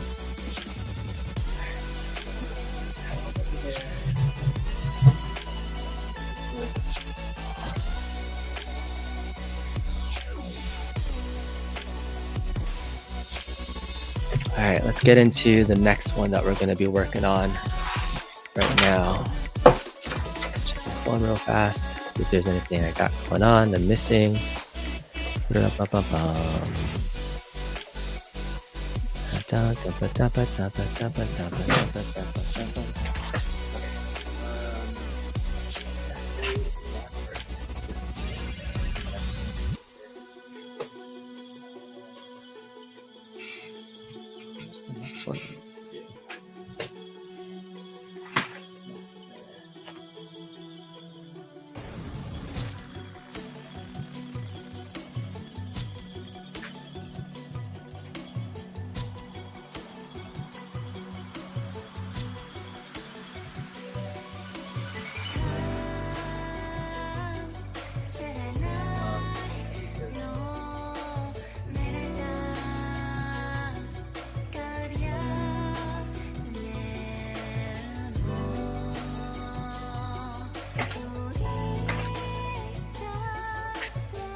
All right,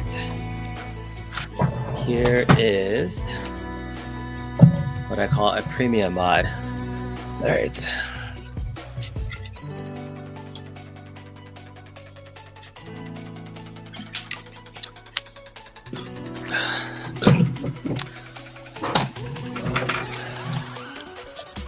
All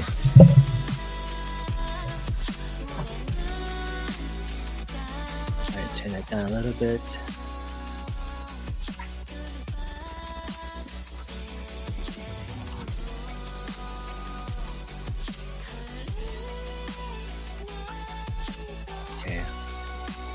Trying to add another song, but I don't got it. I'm just gonna go back and forth between these two songs.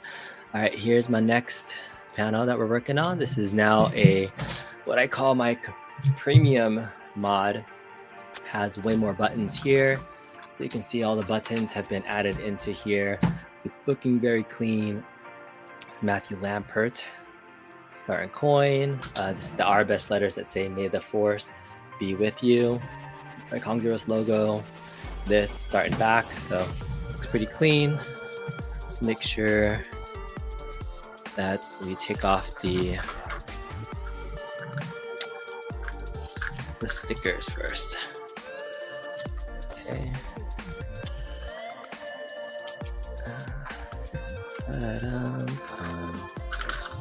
Start for that.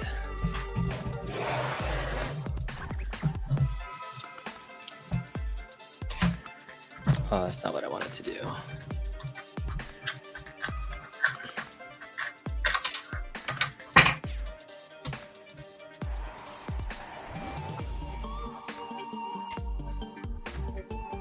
I don't want to leave any tape residue, so I'm like trying to be careful, but now I have tape residue and there's nothing I can do about it. Now I can do this little trick. Remember this little trick where you have tape residue and just use the backside of your tape to pick up the residue? That's what we're gonna do. This is just to help hold down the plexi to the board. Okay, tighten that. Alright, so we're back.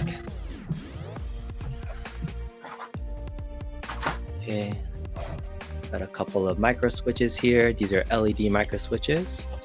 They're going to go into there. Where's my little tightener? Just a little tightener thing. Get this a little bit tighter. This is a nice Tizo tightening wrench. It really helps with modding and buttons. Okay.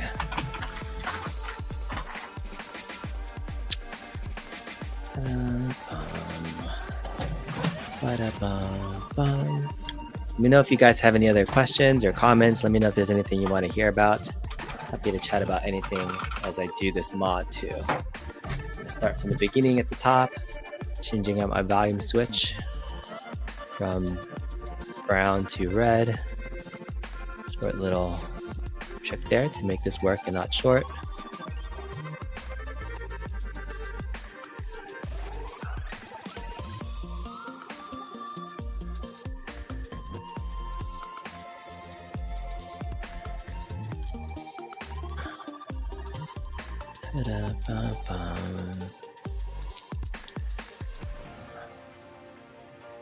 JR says, how was the Foo Fighters pinball machine? Oh man, it was a fun pinball machine to play. I was not great at it. I got about 17 to 18 plays. So I played it quite a bit, you know, just like on my own and not having to share the machine with anybody, is trying to just get used to the shots and the ramps. And there's a lot of different places where you can shoot that you don't expect that you can get to. So it's kind of like a surprise when you're playing the game, trying to like figure out where to go and what to do. Oh my goodness, I'm having a lot of trouble with this. This is normally not that hard to pull out a pin. But yeah, I enjoyed it. I took some B-roll of me playing it at Captain's, and so I plan on doing an edited video later on. I was hoping to actually play a pro version of the game first before I did my impressions and thoughts of it, since I played the premium version. It's one of the first premiums that's been out in the wild. All right, there goes that one. But yeah, I was hoping to play a pro version just so I can get a sense if, do I really like the premium one better than the pro? Is it that much better or not? But yeah, I'm by no means like a pinball expert, but I feel like I know what I like and have been following the scene for the last 2 years. So it's been cool to get into that portion of the hobby. I think I'll always be like an arcade guy first, but you know, pinball is addicting. So you can get into it. All right, there it is. Now I messed up this thing.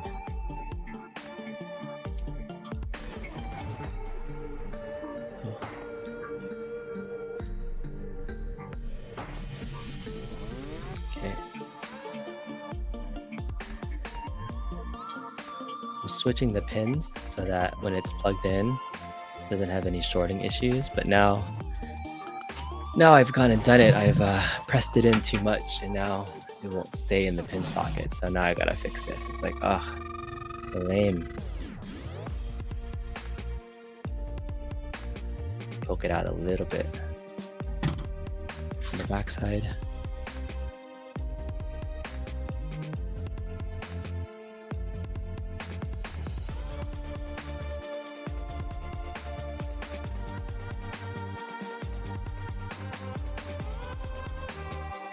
Yeah, okay. Maybe if I push it in, it'll be okay. there. Yeah, that's it. All right, that's one. Some of the little things to do while you're wiring. Was it the best of the best? The best, the best, the best. Toxin, I like it. I like it. Yeah, I like that you can select your music at the beginning, and you know the music was definitely great to listen to in the background while you're playing. Didn't have anything to do with the original, like the start of the game, but as you go to different cities and do different missions, there are some songs that are tied to specific missions and things when you travel around the country. I thought that was pretty cool.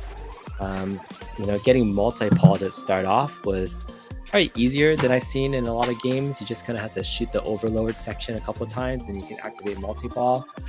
Getting onto the second level of the game was a little bit harder than I expected.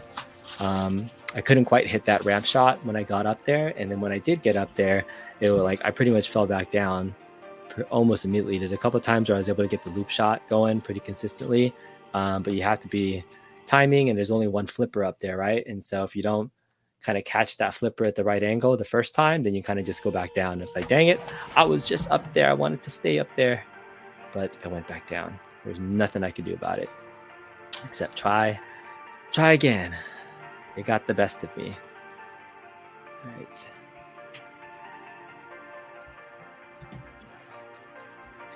That is my x-axis. This is my y-axis for the yoke. These are my buttons for the yoke. For bottom right is blue. It goes blue, red, green, brown. Remember the order by just repeating that over and over again. Blue, red, green, brown. Blue, red, green, brown. Blue, red, green, brown. Blue, red. Oh, I didn't put it into the wrong spot. Blue, red, green, brown. Brown. Okay.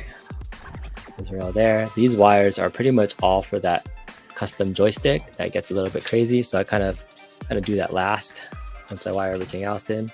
Let's get that out of the way for right now. Take a zip tie and tie this down to this one right here. These out of the way.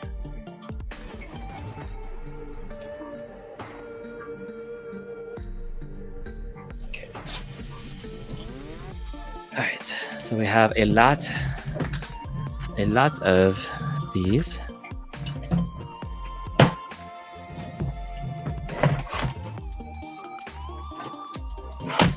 Did you have to take out the buttons to put in the graphics for some of them? Yeah?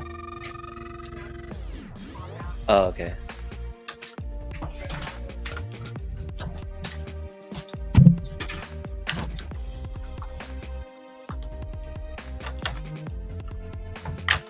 Just tightening these buttons as they get in here. Make sure they don't move. One that I want to kind of bend down so it doesn't touch that connector.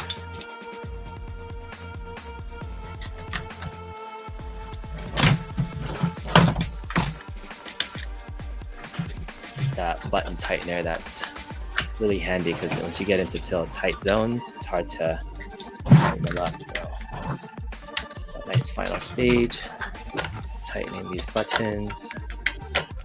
Where they're at.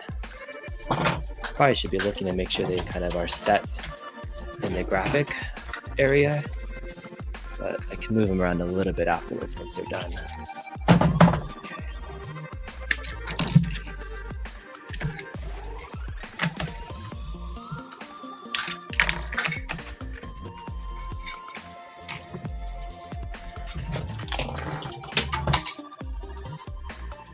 Okay. No. Dropped one.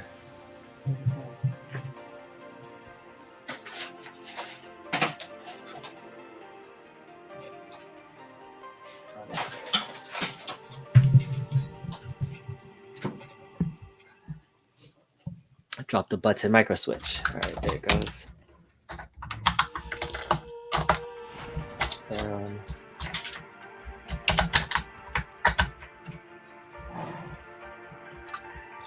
Just tightening up these buttons to make sure they are nice and tight.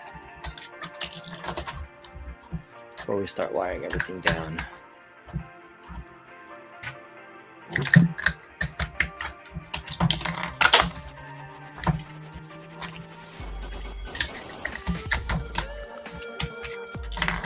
What's up, Cornicade? Is Bobby? Where's Bobby? What are you talking about? Talking about Bobby's Arcade World? Something else?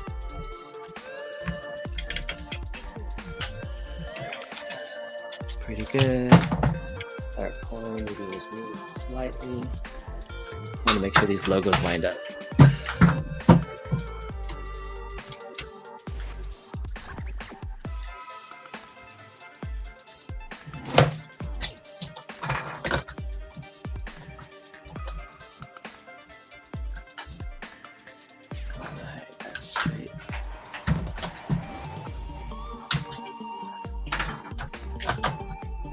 I'm just lining up the start and coin to make sure that they are nice and straight. That looks good. Start coin.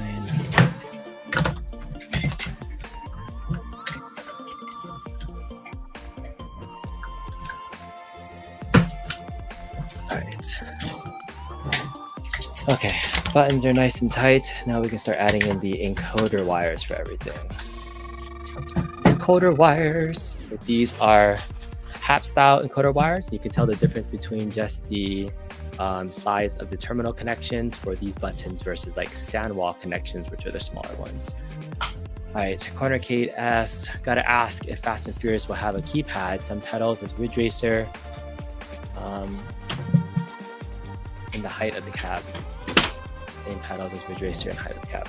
I don't know, we'll see pretty soon. I think the assumption is that we will see an announcement of that Fast and Furious cab during their next Arcade1Up show stream. So I think that's the rumor that we are looking at that they'll be releasing. Curious to see. If I had to guess, probably be the same height as everything else. It's like a deluxe cab. It's a singular design to be able to fit all together. So we will see what it looks like ultimately.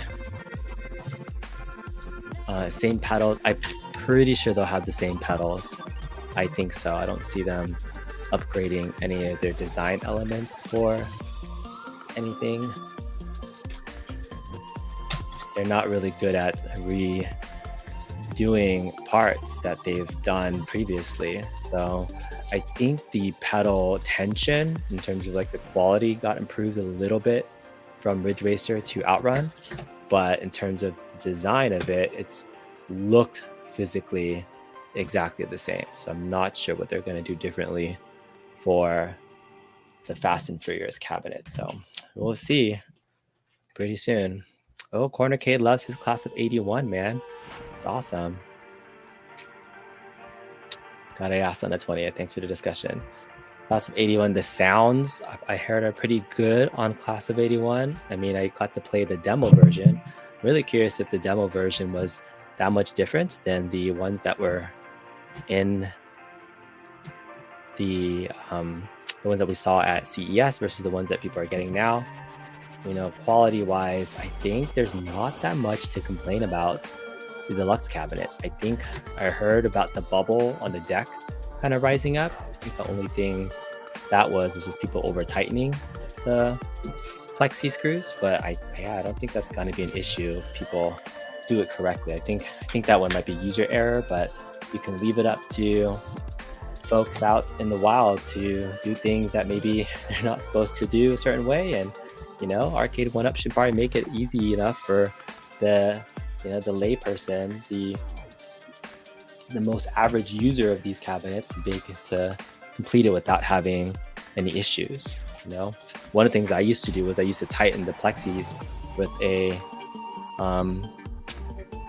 freaking drill bit, and I know I used to crack the little corners of this side of the plexi when I over tightened those.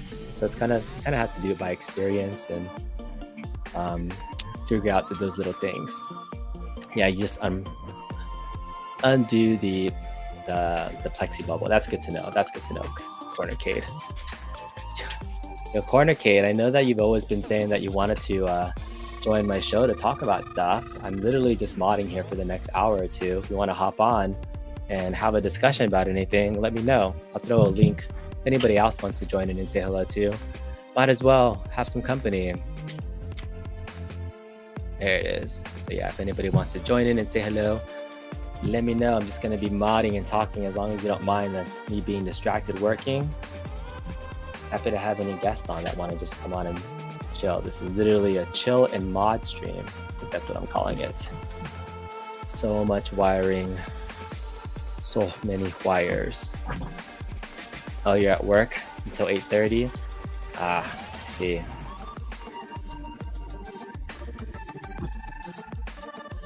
Gotta work. Work.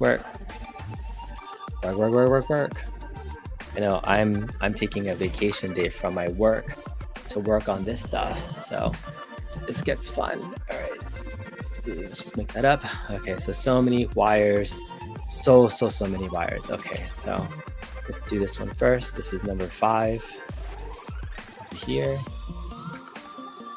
Okay, it's gonna be number 6 right over here.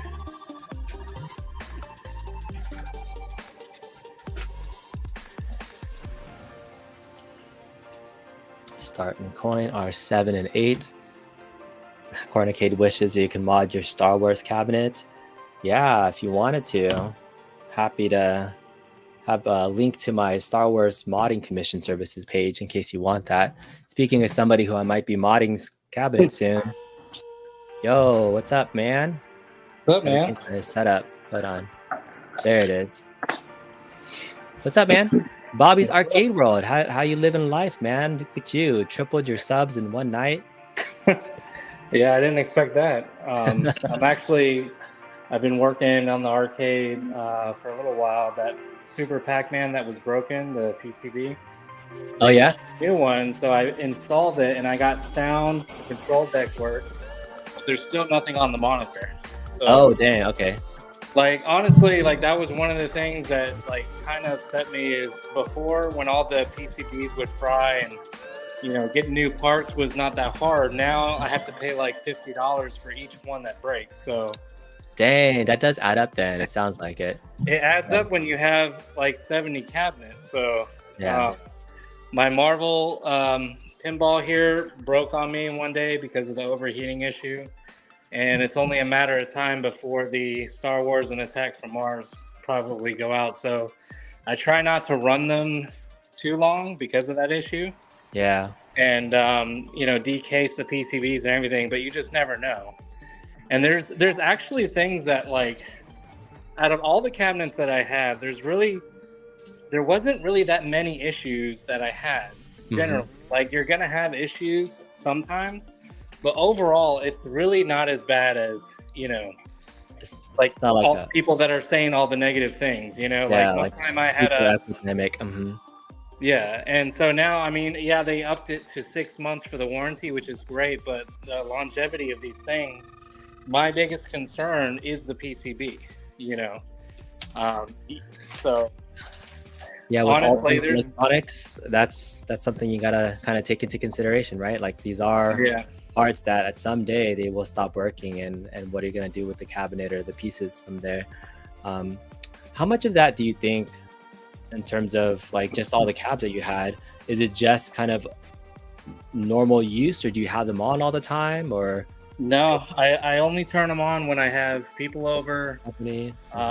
Company. I barely ever, unless I'm playing them, but I rarely turn them on. There's things that I've had that Arcade1Up has never been able to resolve. For example, I have 3 cabinets that I've had for a while. My X-Men versus Street Fighter, my Marvel versus Capcom 1, and my Street Fighter Big Blue. So those 3 cabinets, no other cabinets do this to me. But those 3 cabinets are actually like, they will reboot themselves and restart themselves multiple times sometimes. But they never do it like at the same time every single time. It'll be like one of the 3 will mess up on me, and sometimes I'll turn them on and they'll work just fine. Like Arcade1Up like sent me all the new parts. I got a whole new Big Blue like part selection because they just kept sending me parts and it didn't fix the issue. So they ended up sending me the Yoga Flame cabinet instead. So Really? You just kept yeah, going over and over again? they just sent me the whole cabinet. They're like, sorry, we can't get you another big blue. So would you like a Yoga Flame? I was like, okay, sure. You know what? I think I kind of narrowed down what that issue is, because I had a very similar issue with my big blue. Like one day after an update, it would just do that boot cycle that you're talking about, right? Where it just kind of keeps going over and over again. I'm like, what the heck is going on? Like, it's just like a never-ending boot cycle. And I've stopped it and have not had issues since, ever since I hardwired the cabinet. Like, I think it's something to do with the wireless internet adapter in the PCB. Yeah. So while you've changed the PCB, I'm probably sure you've never changed the Wi-Fi, but have you ever tried wiring it up to hardwired? Unfortunately, I don't have that ability down here. I do have a router downstairs for the arcade, but it's over there in one of my 5 rooms or whatever, you know. It's over here with the iArcade. So yeah, I do have like my ALU, ALP, and everything hooked up to the Orbi over here, but I'm assuming that could fix it, because like my PS5, I had the same issue, not with like restarting, but I always lost connection on my PS5, and I went in and you know, added ports and did, you know, 40 and everything, and nothing ever fixed it. So I ended up having to move my router to the PS5 and hardwire, and it fixed it. Yeah, but I feel like that issue, I've heard it, and I don't think like A1Up has ever acknowledged it, but I'm pretty confident it's like an internet issue where it's trying to recognize the Wi-Fi and it's just like tapping out and it's just rebooting into this boot cycle. And so I think Garage Gamer recently had an issue with his T2 or something like that, and he was like, yeah, I didn't even get to the update, I just couldn't even get the Wi-Fi working. So yeah, I couldn't even, there were sometimes I couldn't even get it to finish updating. Yeah, like it just would restart over and over again. And so I mean, lately they've been okay. I know, and it's weird, I've noticed that if I turn them on first and let them run for a while, they actually will just stop rebooting. They'll stay on. I wonder if it's kind of like they need to warm up or something. I don't know. Yeah, I've had that where like it would work and then I'd be in the middle of a match and then it like craps out on me. So I'm like, I don't know. And for a fighting game cabinet, it was one of those where I was like, I'm just gonna like dedicate and make sure I can stay hardwired for like just performance issues long term. And so I've had an issue since. I remember submitting a ticket. I never heard back on that issue about like, hey, can you fix my issue? They're like, nope. After a while they just give up and they're like, you know, we'll just do something else. But I mean, they used to do it a lot, like almost every time I turned them on, and the last couple weeks turning them on, they've actually been doing okay. So I don't honestly really know what the problem is with these, but it's only these 3 cabinets. Mystery. But it's online cabinets though, right? They're all 3. I mean, all 3 of those have live, so and exactly. So all 3 fighting games. And the fighting game ones. So yeah, I bet that's it. I don't know how or why, but you know, in terms of the symptoms, I've heard it. I think it has to do with them trying to get the Wi-Fi enable working. Yeah, but no issues with the newer cabinets that they've released. It's just that era, I guess, of that time frame.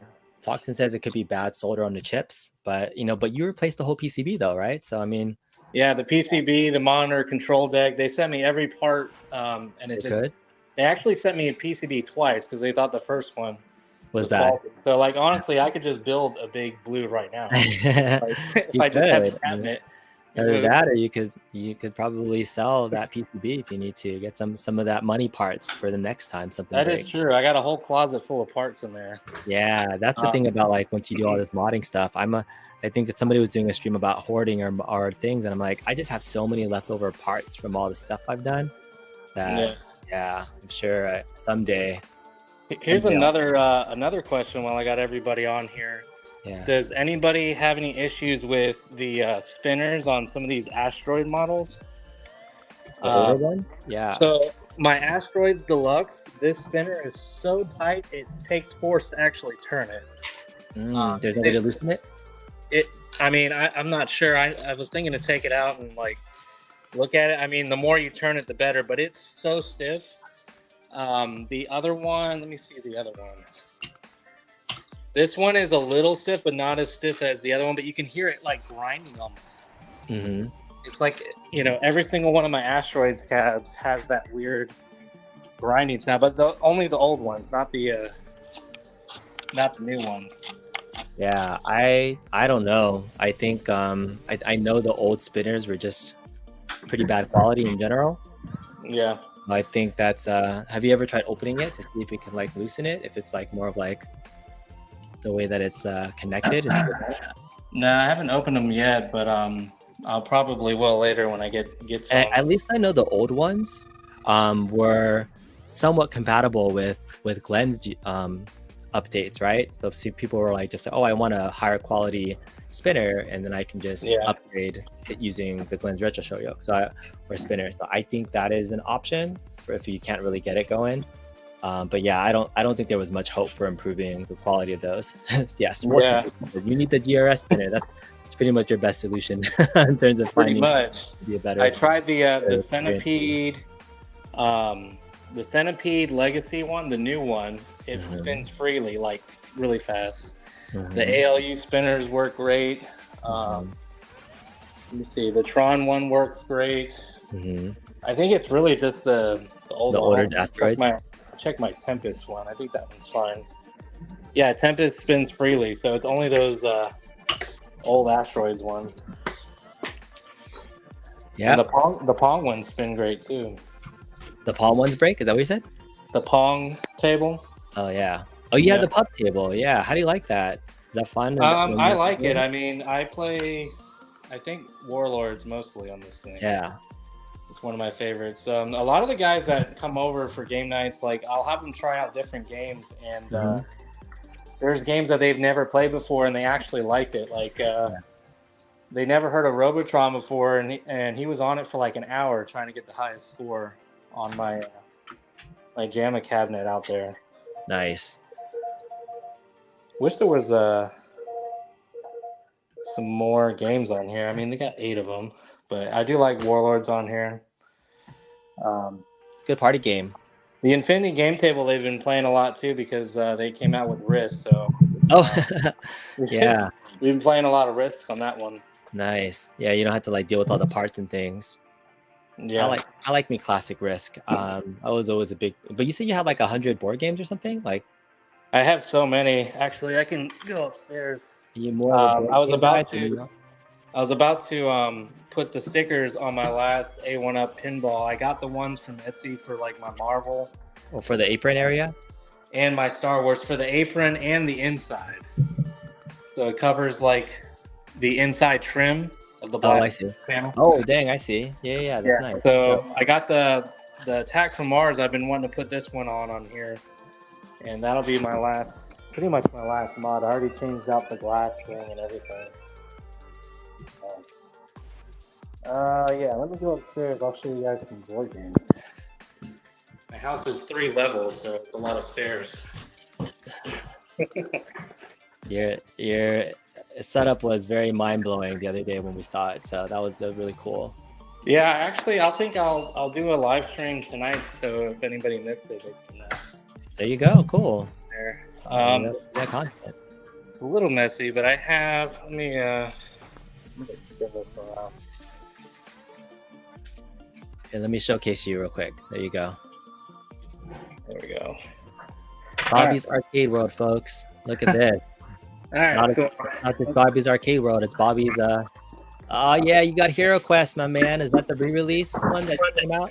So this is the re-release Hero Quest and the expansions. Yeah. The Mage of the Mirror pack. I got a Frozen Horror Quest pack. And I got the, I don't know if you got this one. I tried to get the Mythic thing, but it's just way too expensive now. Oh, yeah, I got the Kickstarter version, so I got the whole set for that. The whole set, yeah. This is the Rogue one they came out with. Yeah. I missed out on the Kickstarter, but I did get these newer expansions.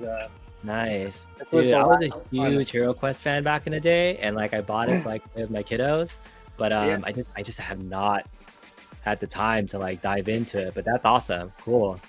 Yeah, I got a bunch of stuff. I got One Deck Dungeon is fun. It's a quick game. Let's see what else we've been playing. I got a whole bunch of D&D style or adventure system games that we've been playing. We went through the Dungeon and the Mad Mage, Tomb of Annihilation, Wrath of the Shardalon, and then we started playing, let's see, Arkham Horror. We've been playing that one. I haven't even opened up some of these still. But yeah, we actually, this is what started the arcade game night. I mean, we were coming over just playing board games. They just started gravitating downstairs as I started to get more like, you know, things in the garage and, you know, more actual activities, you know, game room stuff. So just as much as you spend time like putting your arcade room with all the lights and the setup, I would expect that you would have done something like that for your board game shelves. This looks pretty tame, man. I thought you'd like have them all like nicely organized, but no, that's a good collection. No, yeah, this is just like over time, just kind of thrown in here. I definitely want to get. I'm already like out of room. This is my little dice tower that I put together.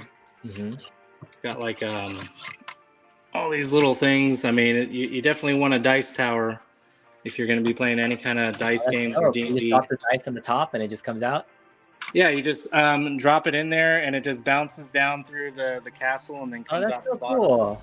I've never seen that before. This was a 3D print thing. Like they gave you all the pieces that you come out and you just kind of stick them together. And I like that. Yeah. And you can choose different designs. This was just one of the ones that I got. I mean, I got a bunch of little dice towers, but yeah, it's good stuff. Yeah, I like it, man. Cool. All right. Are you working in your arcade while you're listening? I heard you. Yeah, this is my gaming station right now. Oh, look at you, man. You got lots of good stuff. Holy crap. Yeah, I got my this is where I'm going to be doing probably some streams and stuff like that, but I have this is where I play most of my like PC games and stuff like that. And then the PS5 and Xbox, and also my N64 digitals down there. So I got the EverDrive that has all the N64 games on it and everything. You said you're gonna have to be moving soon. Isn't that gonna stop with all your stuff?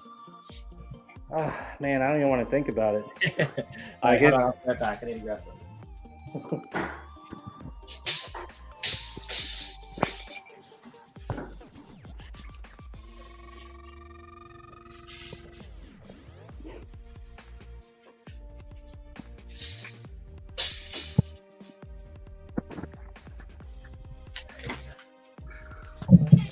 Big ass monitor, so Toxin says. Yeah, dude. What size monitor was that on your PC? Was that like a 32? Widescreen? That's 49, I believe, or 40. 49? Holy crap, dude. It's the Neo G9 Odyssey. So that thing is pretty awesome. It's a super ultra wide.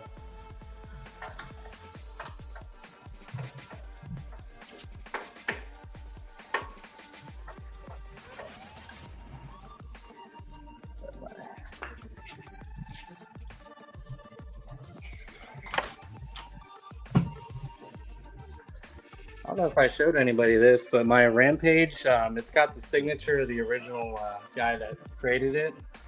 Oh, nice. Some guy gave this to me when I picked up the Burger Time.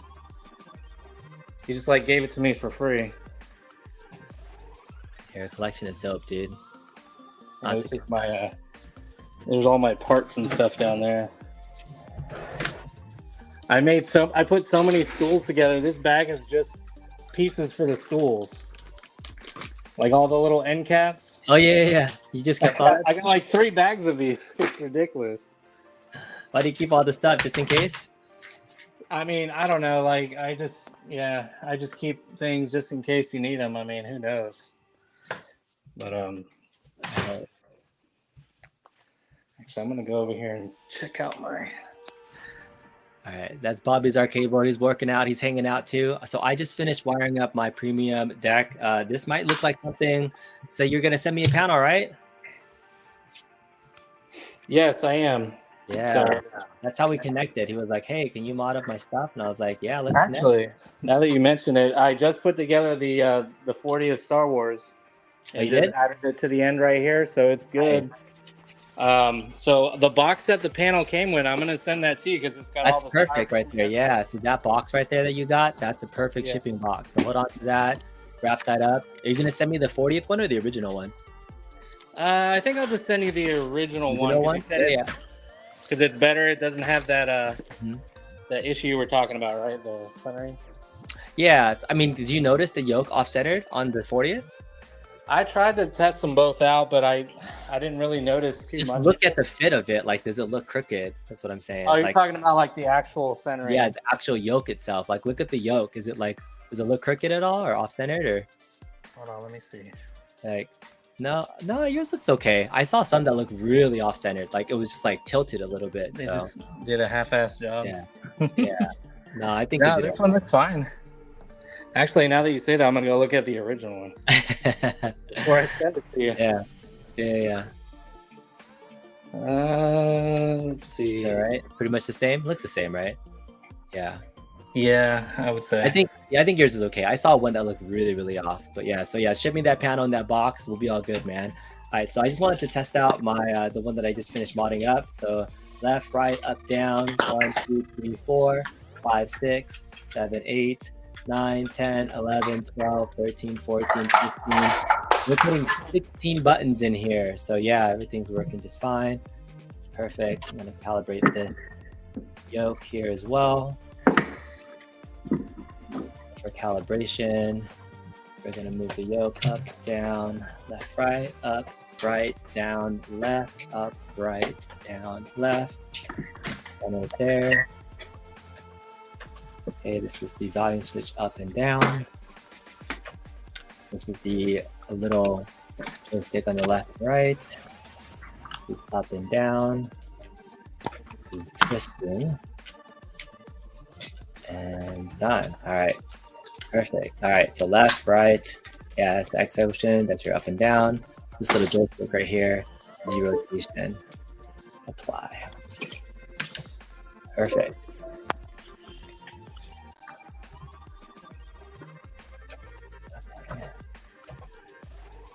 All right. Good. Let's make sure this is loud.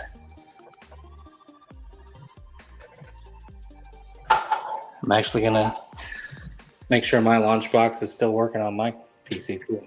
You have a launch box built for your pinball? Yes. So I used the screen up there, and I actually changed out the light bar too. Mm-hmm.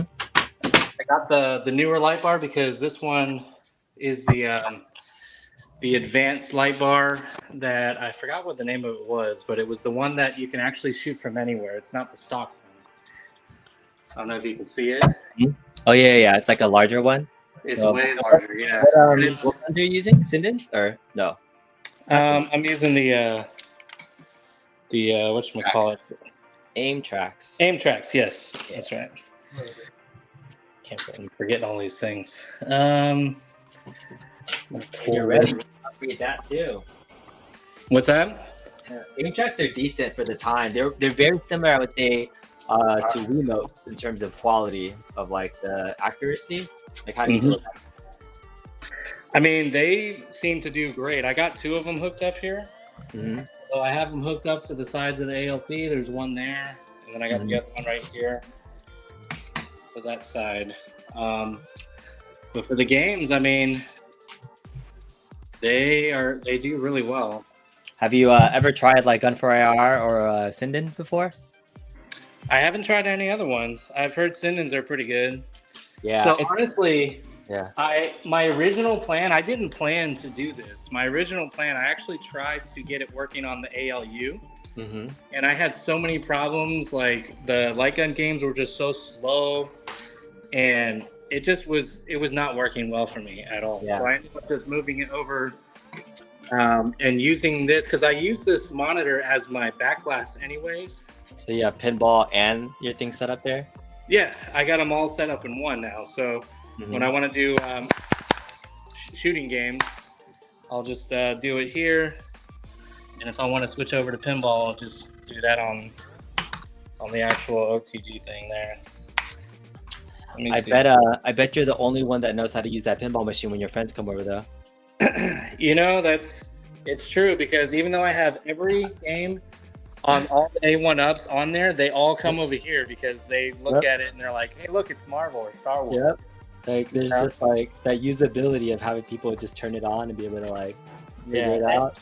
And that's honestly, one of the reasons why I hold on to a lot of these things, because I've had so many people just come in here and just gravitate towards the cabinet because they're like, oh, Tempest, I played that when I was whatever, or Pong, and they just gravitate towards whatever game you have. That's why I have a lot of, I got a lot of the duplicates, because people just don't know that there's more games on these things. Yeah, that you can discover all the different types of games. Yeah.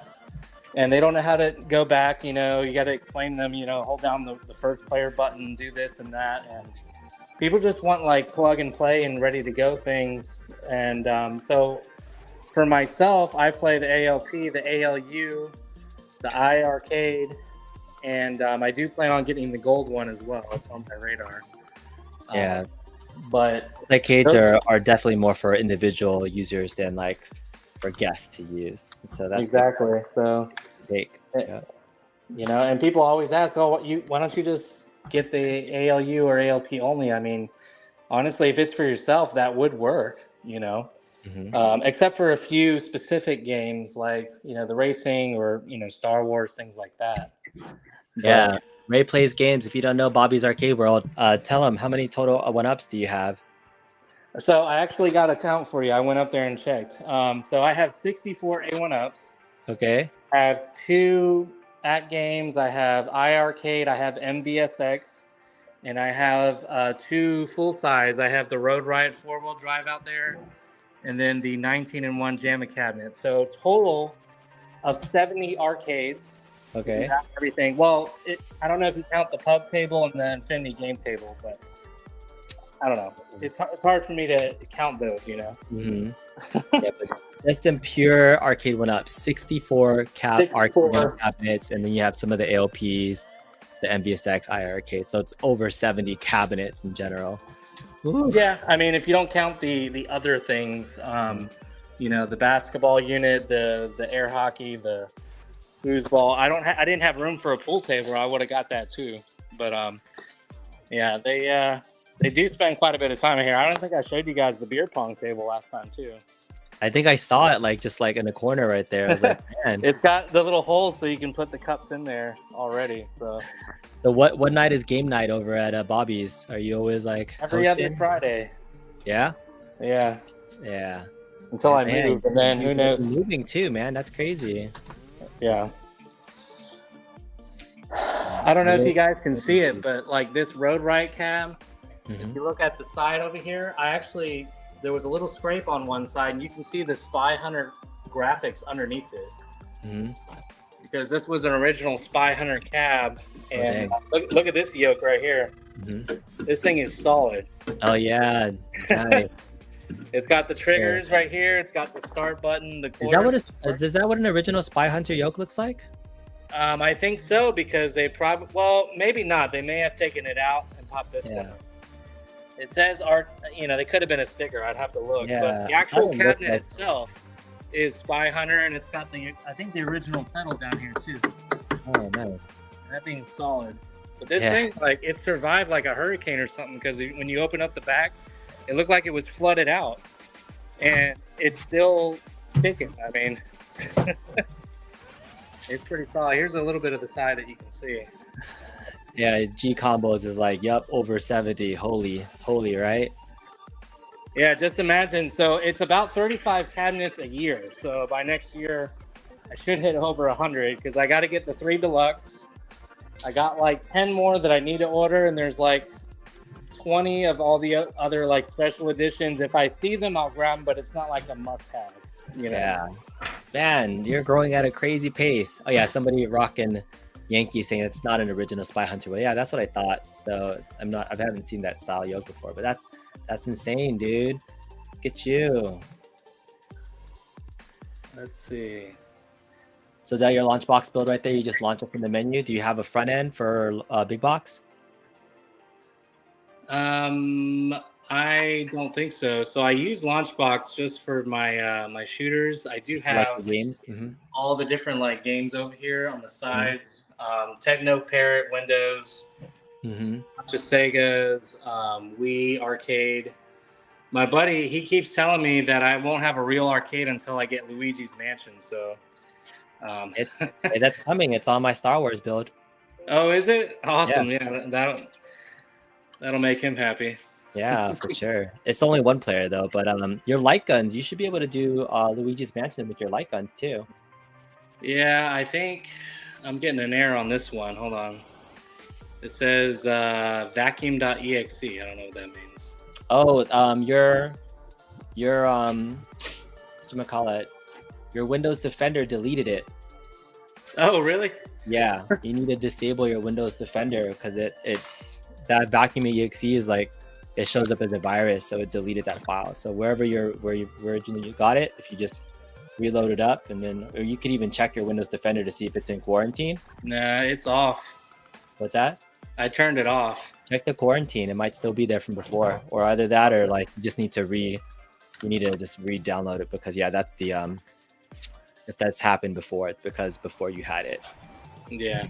Deleted. Yeah, because I reset this whole computer and I didn't set up like the antivirus stuff because it kept like deleting stuff originally, so it's possible. Do you see it in your quarantine at all? Is it there? I'm trying to find it actually. Yeah.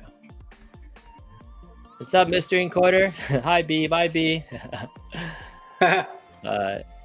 Mr. Encoder's here, man. The man, the myth, the legend. Reminds me, I still gotta do that pin mod on the Marvel since it broke. Yeah. Let's see, House of the Dead. I think that one works. I'll go looking for that one later.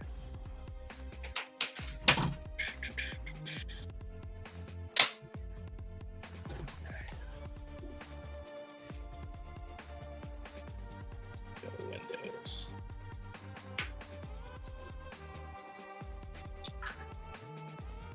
In the background, for folks that are watching what I'm doing with my panel, I just finished doing the lighting up the LEDs on this panel right here. So it has a lot more buttons to light up, so it's a little bit more intricated, but once it's clean, it's good.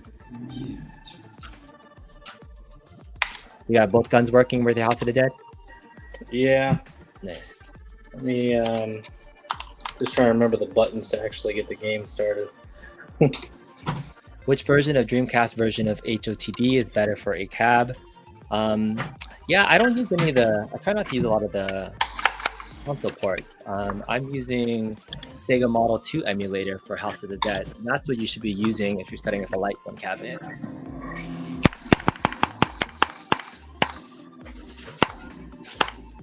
It works. Got the recoil. Yeah. So like, you drag your cursor from left to right. Do you see like a little bit of drag on the aim track with the cursor when you move it? When you drag it left to right? Yeah. But I mean, do you see do you notice a little bit of drag when you kind of like? Not really. This one's like very sensitive, like.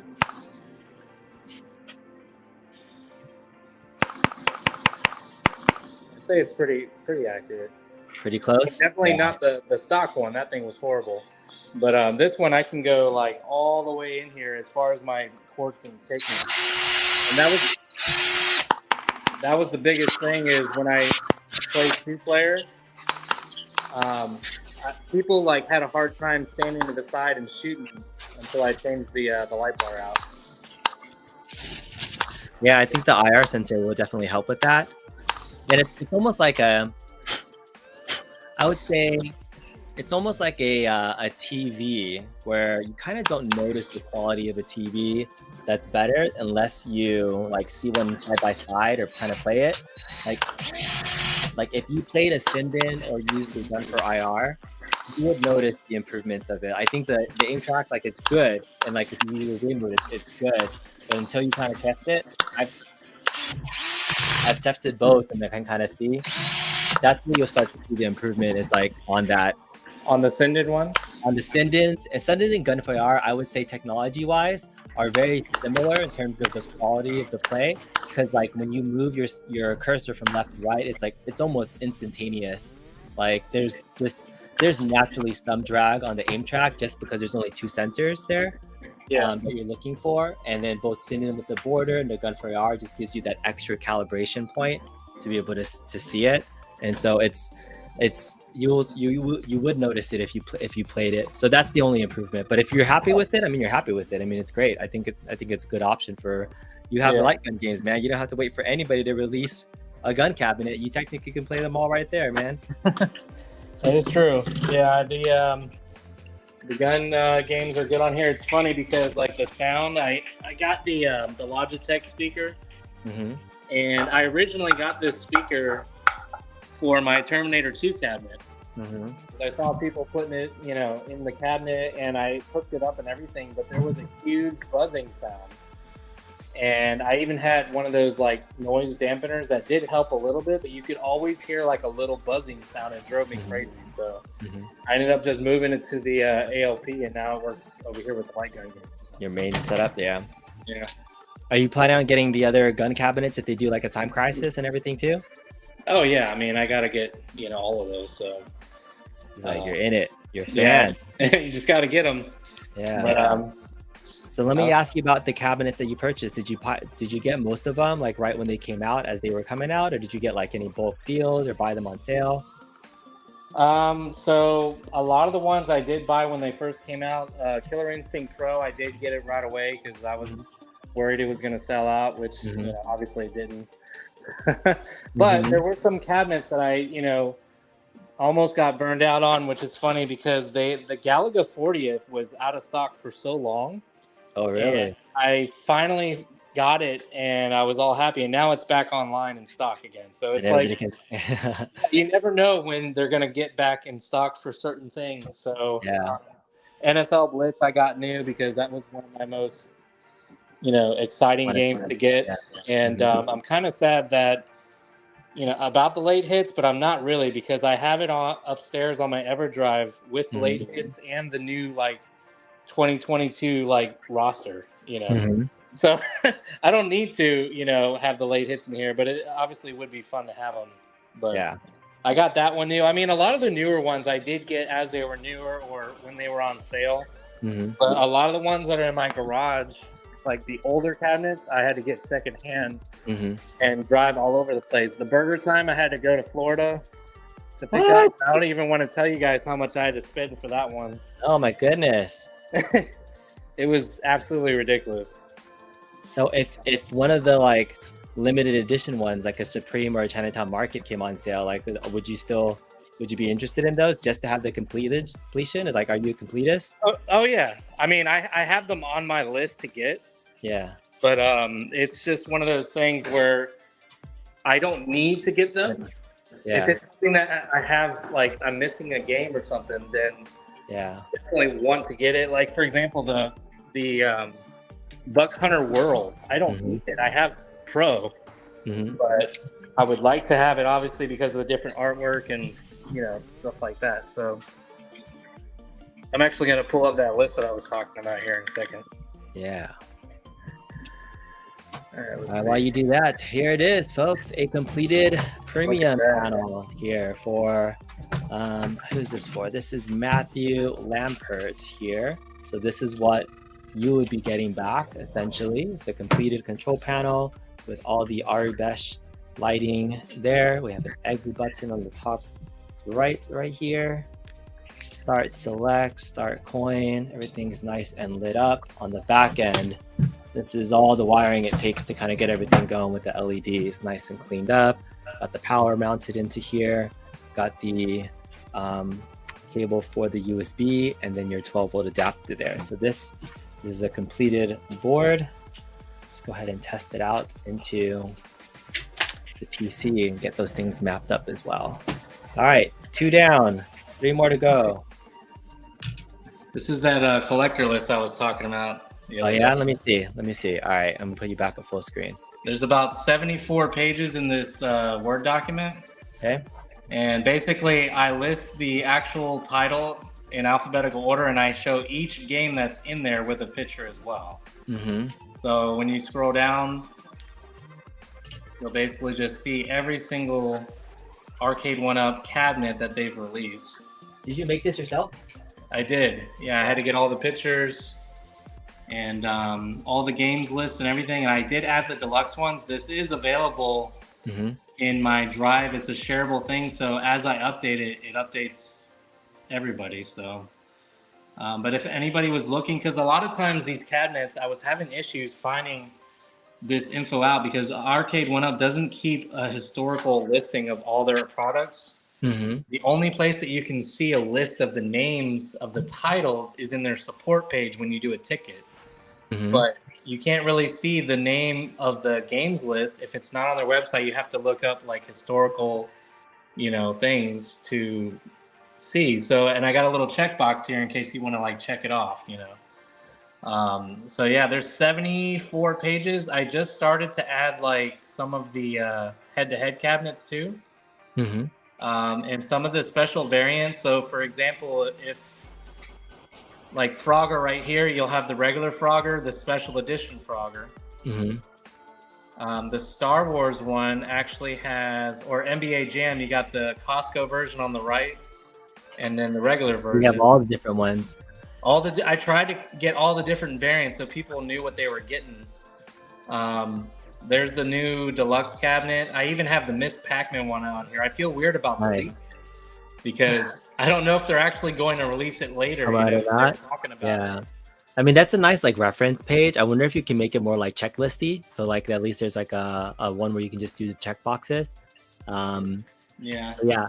I'm really curious about for Heavy. I made a tier list like this last year. I think it would be interesting for you as one of your content things on your channel to do like a true tier list of every single 3/4 scale. I thought I had the complete list here, but like, you might have all the variants and things that I didn't include on here that I think I just took off the cabinets. Just ranking, since you've owned most of these cabinets, I would be curious to see your ranking level of all of these cabinets on here. So check it out sometime if you haven't done it. Like I'd love to see your tier ranking because you own a lot of them. I think that'd be fun. Yeah, it would be. Yeah, and you can check out, you can tell me if I'm missing anything because I've updated this every year. This was up through December of 2022. And I didn't do the variants for everything. I did like one NBA Jam cabinet, but I have all the variants of like the design. So if it was the same scheme, and I think at one point I put it on there, but for a tier maker, it's kind of hard to see the difference by just the picture. But that would be cool to see your version of the tier list. Yeah, for sure. Yeah, like for example, the Miss Pac-Man, they had 3 different variants. Yeah. Walmart, the HSN one, like just crazy how many different variants they put out there. So they got a lot of stuff. And then this list over here, this is actually my tracker that I use for all the cabinets that I have. So I don't know if you can see the fine print, but so these are all the ones that I built for Arcade1Up. So that's all 64 of them right there. And then down here, I have stuff that I ordered. I have the list of things that I need to order, the ones that I would like to have, and then that's all your like big wish list. And down here you got the Act Games, the iArcade, MVSX, and then all the other arcade stuff that I have in the arcade. There it is. All right. So what do you have a ranking of like what your most desired? Is it on the top or is it just based off of like alphabetical or whatnot? I just put it alphabetical to find it easier for things that I need to order. So for example, the 3 deluxe cabinets are on here. Golden Tee Classic, which I actually used to have. I ended up selling it a while ago, and so I need to get that back. The iArcade Gold Edition, the Pac-Man 40th Anniversary Edition, which is this one. I don't have that. I need to get it. Oh, dang. I can't find it anywhere, so I'm waiting for... I've seen a few pop up in Marketplace, but they go pretty quickly, so... I'm on the lookout for Marketplace for that one, and then also the Pac-Man Plus 8-in-1 from... I'm trying to remember where. Was it Costco? Or it was like a special edition one that has like 8 games of Pac-Man on it. That's weird. I don't Pac-Man Plus. I don't see a lot of people do reviews on some of these like really obscure ones too. So yeah, a completist might just find that one. But yeah, so many versions of Pac-Man. So how many Pac-Mans do you actually own then? Well, let's see. I won't count the juniors. Let's see. We got Okay, so Legacy, Bandai Namco, Pac-Man. So there's one. Do you want to count Miss Pac-Man too, or just Pac-Man? Yeah, include that variant in there. Do Pac-Man and Miss Pac-Man. All right, so Pac-Man, Miss Pac-Man, Pac-Mania. We go down the list here. Miss Pac-Man Walmart Edition, Miss Pac-Man 40th Anniversary 10-in-1 Edition. I don't know if we count the class of 81. I mean, yeah, that counts. Okay, so 6 on there. Let's see. Pac-Man 2-in-1. Oh, that was the original one. 7. Pac-Man Plus 12-in-1. 8. Super Pac-Man 9, which is broken. And I think that's it. Congratulations. I think there's 9 Pac-Mans. Most Pac-Mans ever in a collection. 9 Pac-Man arcades. Holy 9. And then when I get the deluxe, that'll be 10. And if I get Pac-Man Plus 8-in-1, that'll be 11. And then the Pac-Man 40th will be 12. All right. So Toxin saying, did you have Supreme MK2 on your list to get? Supreme, yes. So I have that listed here. So the ones that I would like to have, if I come across them. So I even added some really crazy variants that I'll never find. Like the Pizza Hut one. So the Pizza Hut, the Champion, and the Bait, I'll just have them on there in case there's like a lottery or some shit. I don't know. Someday, yeah. Or actually, I was thinking about if somebody made a skin for him, just skinning them and just saying. Oh yeah, that's true. But you'd have to like get a replica of like. I've seen the Pizza Hut one. Somebody does sell graphics for the Pizza Hut. So. Oh, that's funny. Yeah. So I got Chinatown on here, even though it looks kind of too bright for my eyes. The Clot X arcade or the Street Fighter 2, I like that one, but it's like $900 still to get it shipped and everything. Frogger Special Edition, if I see it, I'll grab it. I have the other one already. The Infinity Game Board, whenever that gets released. Marvel vs. Superhero. So they have a QVC version and a limited edition version that I don't have. They did have various versions of the Marvel superheroes. So do you have more than one? I just have one. And I picked this one up from somebody on Marketplace who actually put a graphic on the front. It's in the downstairs room. But yeah, so here's the 3. I'm going to grab it on the list here. So many. There we go. So many. So you got the limited edition that's yellow. The QVC is the one on the right. So it's weird because the limited did not have the light up buttons. The QVC one did. Which I thought was interesting. So yeah, I only got one of those. The head-to-head arcade tables, I would like to get those at my next place when I have more room. I'll put those in the middle of the warehouse or the barn, whatever I buy.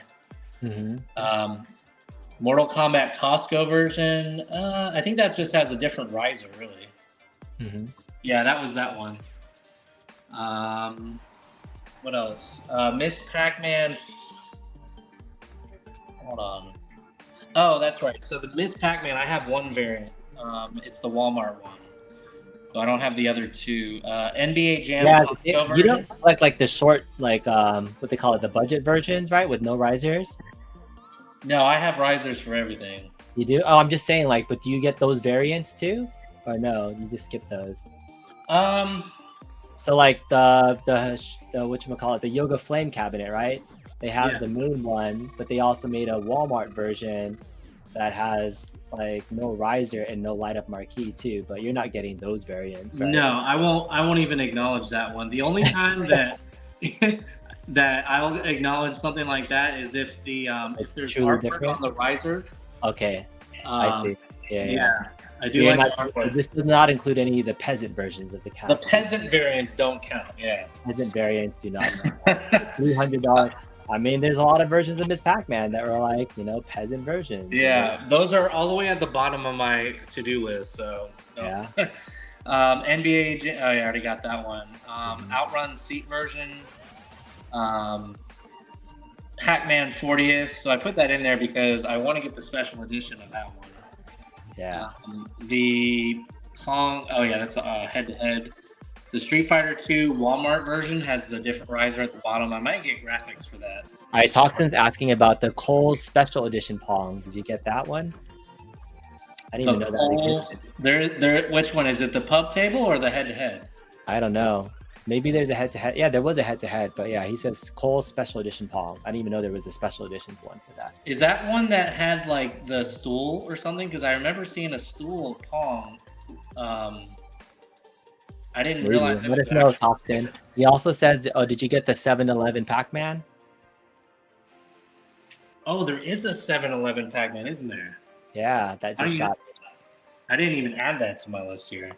All right, gotta add it in right now. I gotta add it in. Yeah, there's Supreme Mortal Kombat. I do have that, but like obviously eBay, it's ridiculous. I think it's like $1,300 right now. Yeah, I've seen it higher, so that's not terrible. Yeah, right. And then IRK Gold Edition. That's in my. Toxin says that the Pong was a head-to-head one. That was an employee special. Gotcha. Yeah. Yeah. So I found out that my coin pusher from the Kickstarter should be getting delivered by the end of the month. Have you seen anything about that? Do you know what that is? Yeah, I was debating about getting it because like Mrs. Kongzeros, her favorite type of games are those coin pushers. So that's funny. There it is. Oh yeah, you had the Michelob Ultra one? Michelob Ultra. I didn't. The Michelob Ultra. Is it for real? Yeah. No, I didn't. Yeah. No. I think I'll if it's on like for sale for like on the side of the road or something, I may pick it up. But... Yeah, that's got to go into your list too. That was a real cabinet. That was skinned that way. Yeah. Yeah. So there's the coin pusher. Nice. You can still order it. I mean, it just may come later, but like I've been tracking this ship all the way from China for like the past month. And it was supposed to be delivered last month.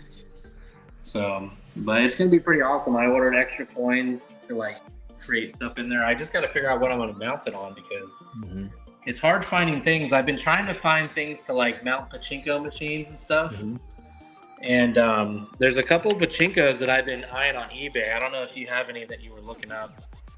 But I try not to look at things that I might get tempted to, so that would be a negative. Yeah. This is one of them. This is a Marvel Avengers pachinko machine. Look at this thing. Nice. If I was going to get one, it would be a Macross theme one. That would be my jam. Oh, yeah? Some pretty cool Macross versions. And Matascha saying like Chinatown Market, I think was on his list. The Dim Mac Street Fighter, you don't do countercades and things though, right? No, I don't do the countercades or the anything that goes on the counter because I pretty much already have those. The only thing that I thought was really strange by Arcade1Up is I think it's the Mortal Kombat or one of the head-to-heads has Sinistar on it. You know which one that was? Sinistar was on the partycade for the Defender partycade. All right. Oh, was it? I thought it was on a head-to-head arcade too. I don't know which one, but hey, check this out. Oh, look at that, Luigi's Mansion. Yeah, so playing with the yoke, this is a pretty decent experience with the yoke there. So you got up, down, left, right. You can do simple controls. The start button. Let's go. Yeah. Normal.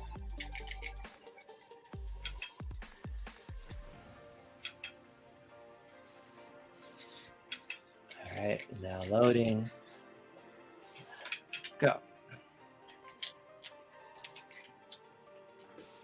Yeah, I think. I think another stressful thing was when I picked up some of these ones on Marketplace. like the older cabinets, a lot of them didn't have risers. And of course, Arcade1Up doesn't have risers available. And all the Walmarts that I checked out don't have them. So they don't have generic risers anymore? They don't. I mean, I know they have them somewhere, like out and about, like some Walmarts have them, but oh wow, they just got a whole bunch of stools back in stock. I don't know if anybody just realized that. Oh yeah, because you're really into the stools and stuff too. Yeah, I always check their stools and risers and stools section, but they have NBA Jam stools, Asteroid stools, Centipede, the original Mortal Kombat and Ninja Turtle stools, and Golden Tee. These were all out of stock yesterday because I just checked it.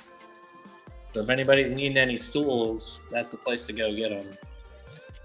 Which I think I'm gonna have to buy 3 new stools for the deluxe cabinets now. You crazy, man? Crazy. Get them all.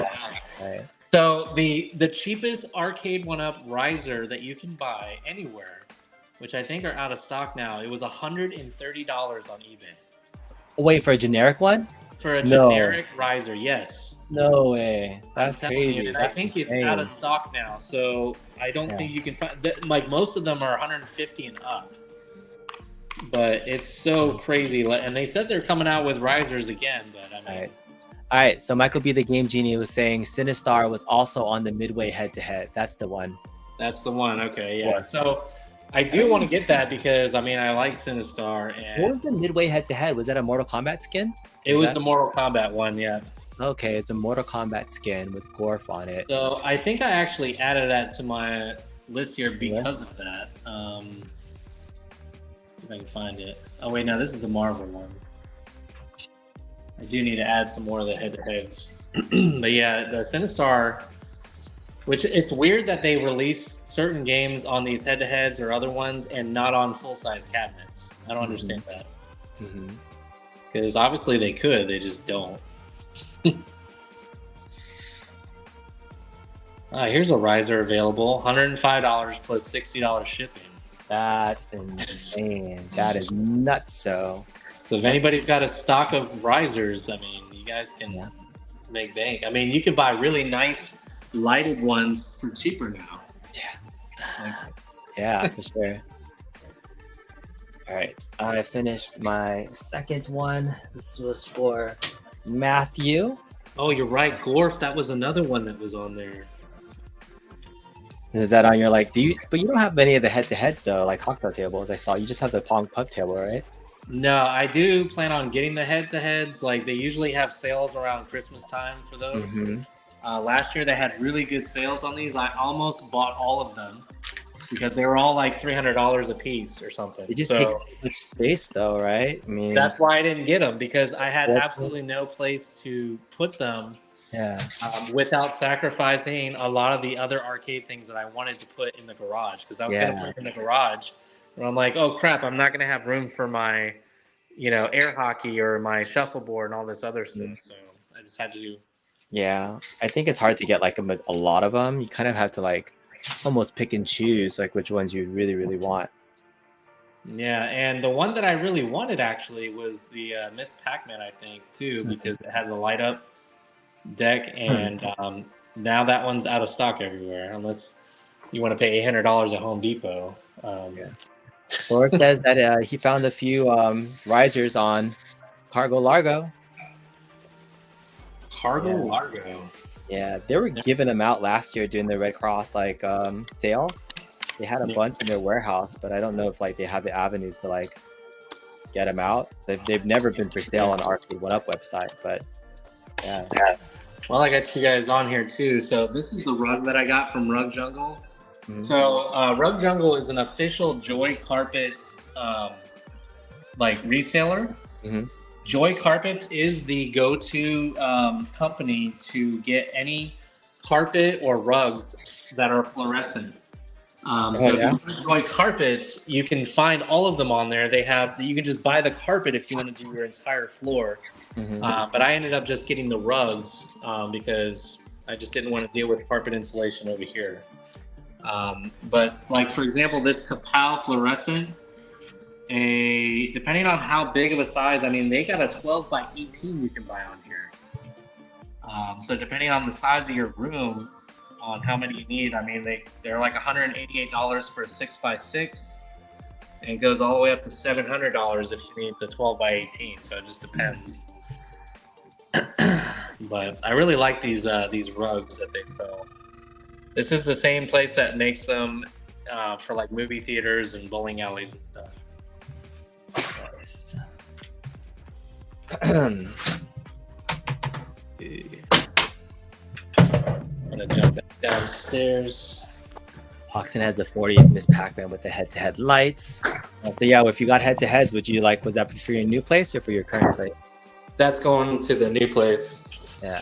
Yeah, because there's just, I mean, I can put them in places, but I mean, I don't really want to trip over cords. The only reason I put the Pong one in here was because I have the two rugs side by side, and I have the cord going underneath the seam over there.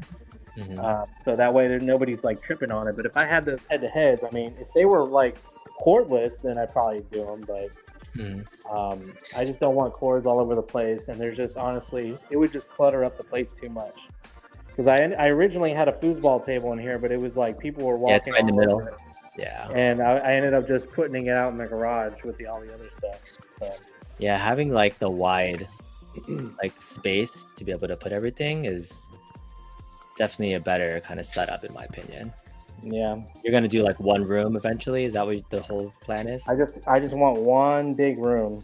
It's funny, I actually I just had to fix something on my slot machine too today. So the coin chute ramp, it was actually like glued on so many times it ended up just breaking completely. What is that? So this is the chute inside of the Pachizlos. I don't know if you've ever. Oh, I see. But let me turn the light on. There we go. So it's funny. This Pachizlo machine, I got it from somebody in Florida. It was like $100, and he was getting rid of it, and it didn't look anything like this because somebody changed the topper, the spinner reel in here. They put Elvis themed everything. It was like little pieces of paper. It looked horrible. So I ended up just taking off the Elvis stuff. I found this online. It was just one available, and I found the original glass thing here. And I peeled the paper off of that one, and just kind of made it original, like Japanese look, because I like the original look. Yeah.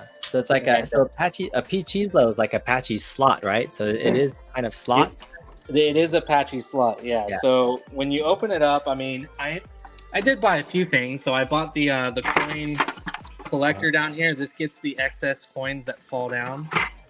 A couple of the bulbs needed to be changed, and if you look at it, it's just like pinball mechanics in here. Same twist slots for the lights that go out. And but yeah, this is the ramp. So when you put your token in here, or your quarter, so you see this little plastic piece. So there's a guy that sells these on eBay, and if you put this in here, it'll accept quarters too. Nice. Instead of tokens, is that what you have in there? It'll take both now. Okay. Nice. So you can put tokens and quarters in there, and so this is the chute that was on here, and you can see it was like completely broke off. So luckily I found a replacement, so now the tokens will go in there. But yeah, these things are cool. You'll find them on Marketplace. People just get rid of them. I mean, what's the theme on that one? What's that? What's the theme on that one? Is there a theme? So this is a Hanabi. So this little guy right here, I can't remember his name, but this is the first variant of slot machine that made this guy like pretty much popular before he became popular. And there's a couple ways, I mean, that you can do like your bets in here. So it's basically telling me I'm about to like win something big, probably. And some of the Pachazlos, does it have this one doesn't have a monitor at the top, does it? Some Apache slots have like a monitor. No, this one's probably 19. Oh shoot, I think I just hit a jackpot. Did you win a jackpot? Almost. It's getting close. When it starts doing that stuff, you know you're getting a little closer. And I do like that it has a speed loader. I don't know if you've seen this before. Oh yeah. You can just load up a whole bunch of quarters or tokens in there. But if this thing hits a jackpot, it's about to get really loud in here.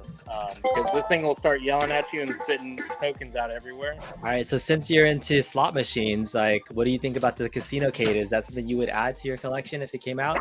Oh, definitely. It's all the way at the end of my collector's list. I still have it on there because I got all the games lists and everything in case anybody's interested.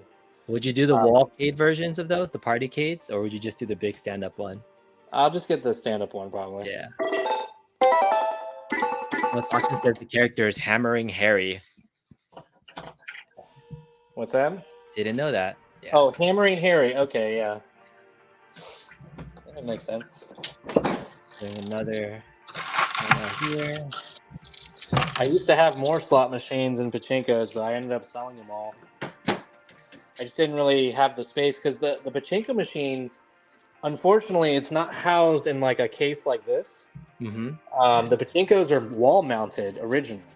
Mm-hmm. So I had them on a dresser, but they were like kind of wobbly. I had to put wood underneath to support them. Mm-hmm. And it's just, the back is all like open, right? So, but I do like the pachinkos. I mean, it's like the little BBs, you know, it's like little tiny pinballs. Yeah. Do you have a pachinko too, or is it just a patch of slot right now? Just the slot now. I sold 3 pachinkos that I had before. And they were just old ones. They weren't like really new ones with lights and everything. I do want to get a newer one, but they're like $1,000. There's like this patch of slot group that like they sell like brand new ones shipped to you. But yeah, I don't have the space. I think that's the biggest enemy for me right now. It's like my arcade is even nowhere near ready for a public space for people to just hang out and enjoy. I mean, you got a lab going right now. That's right. Everything's in my arcade right now. I'm just like, this is a makeshift station right here. Normally I would be on the floor doing all this. So even just sitting up in this little desk here has been nice. The iArcade, is there any new games anybody knows that are good that came out recently? Because I haven't got any new ones lately. Do you have a lot of the collection? You've been buying them? I got a lot of them when it first came out. One of my favorites is the Goal game. I like the soccer games on here. Mm-hmm. The Dragon's Lair ones, it's funny, I have my Dragon's Lair cab, which I love, but I'm not as good as other people. I like to have like the arrows and stuff, so I play a lot on the iArcade. I like the arrows on the iArcade. Dude, I thought something was broken on mine when I first played the Arcade1Up. I was like, dude, where's the arrows? Like I'm dying, you know. Yeah. And then I realized it was just there to help you get started, you know, like on the first level or something. Yeah. And also the port version of Dragon's Lair on iArcade is a lot more forgiving when you press a certain direction. Compared to the original arcade ROM. I tried playing a real Dragon's Lair like at an arcade, and that was like way even more unforgiving than the arcade. Even harder, yeah. And the port one on here, it's got all these extra things that you can do too, like watch the game and stuff like that. Different settings, track mode. But I mean, I don't know. I do love the Dragon's Lair look. Like, it looks so cool. Oh yeah, absolutely. And I love the Stole thing that I have now. The Stole thing was bothering me for so long. I'm so glad this guy made the sticker for it. Yeah, your Stole, it's really good. Where'd you get that from? You said Etsy? Yeah, it was Etsy. I think it was Gulf Coast Decals. So I asked him if he could make Gulf Coast Decals. Yeah, I know Justin. Justin from Gulf Coast. Yeah, so I sent him a picture of all the stools, like the other ones that I needed. So I was like, hey, can you make me a Golden Axe and a Frogger and a Miss Pac-Man? Like, I was sending him, and he said that's the only one that he can make right now. But yeah. I mean, either way. Go back to that stool. I'm curious how you actually put it on. Like, what was the base stool, and what did you do to, like, get that, like, nicely fitted? So what I ended up doing is Walmart has a set right now for Final Fight. You can buy the 2 stools for $150. So you don't really save much, but I needed an extra stool anyways. And I wanted one that was black because I didn't want there to be any, like, you know, color overlapping or whatever. So the first thing I did was I put this on. I followed his directions, you know, using a hair dryer and everything to kind of warm it up. And I just applied it and used like a squeegee to, you know, iron out all the wrinkles. There are a few wrinkles on the sides that you don't really notice. But I just wanted to make sure the middle was like looking good. Is it 2 pieces? You put the top part on and then you put the side? Yeah, 2 stickers. You got so the first part I did like half squeegee this side, and then I did the other half. Mm-hmm. Then the other part, which was this one, this was the hardest part for me, was getting the side piece on. Okay. Because there are some like wrinkles here, but it's, you know, I just wanted to make sure the top. I almost didn't do the side, but it's still, I mean, $30. You can't beat that. Yeah. So I like that. I might go get that from Justin. He does some great work. I love Justin's work. Yeah, he's done he did the graphics for my my AOP. I have a Star Trek theme on there. But yeah, I love working with Justin. He's good stuff. Yeah, it's it definitely looks great. I'm really happy with this one. Oh, JR, I have a good question. Did they ever make a Ms. Pac-Man stool? So they do, and I have 2 that I'm waiting to order. So actually, I was going to get 3. So I have 3 Ms. Pac-Mans, not including the class of '81. I just put a Galaga stool on it. Mm-hmm. So for my Legacy Ms. Pac-Man, the black one, I'm going to get 1 for that. Mm-hmm. And then... Wait, did you say you're making a custom one, or like you found one? No, I found... so Bandai actually sells them themselves. Oh, okay. So they sell the swivel stools. Uh-huh. And they have a few extra like bars and everything on the bottom. So they're really nice stools. They're heavy duty. Mm-hmm. The Star Wars one that I bought, just so anybody's aware, Home Depot has really like all kinds of different Star Wars stools. Oh yeah, I have those sets. Yep. Yeah, so I got the Darth Vader for the new 40th one, but I have the OG Ms. Pac-Man here.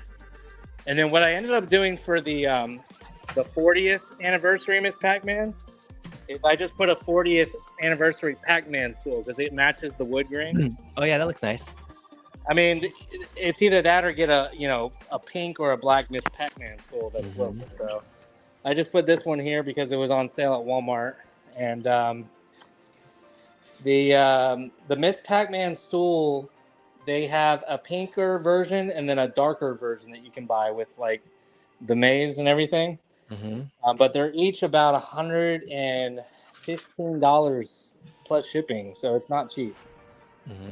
So that's why I waited to get those. So those are the only really stools that I have left that I need to get in here. But yeah, I can probably post a link to them if anybody's looking.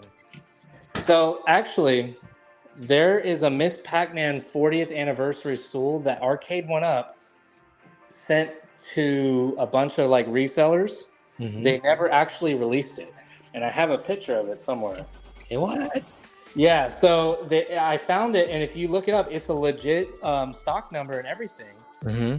And they just never released it, and I have it right here. Let me see if I can. All right, exclusive look at some never released stock that Bobby's Arcade World is sharing with everybody. The most completest person that I know collecting these cabinets. It's crazy. Hold on, I'm trying to figure out how to post a picture. Can I post it in here on my phone? I don't know if I can. On your phone it would be hard. If you're on your PC, there's a little share icon that you could share. But for your phone, it would be hard for you to like share something. That's fine. I'll just go up here and show you guys the picture real quick. I think somebody posted it on Reddit a while back, and I'm trying to find it, and they just never released it. It was really weird. All right. I'm gonna set the phone down for a second. Hey, for folks that are just joining in, this is Bobby's Arcade World. He's hanging out while I've been modding control panels for the last 3 hours and 14 minutes. This might be a record for the longest live stream I've ever done, but it's been fun hanging out. So thanks for hanging out with me, dude. Glad to keep you guys, it helps pass the time, Yeah. All right, that's it right there? Okay. That's it right there. Oh, nice. That is clean. I like that. It really is clean. If they ever do release it, I mean, I will for sure get it and move the other one around, but yeah, they just never did. That's just, kind of a mock-up, though. That's not like a real one, right?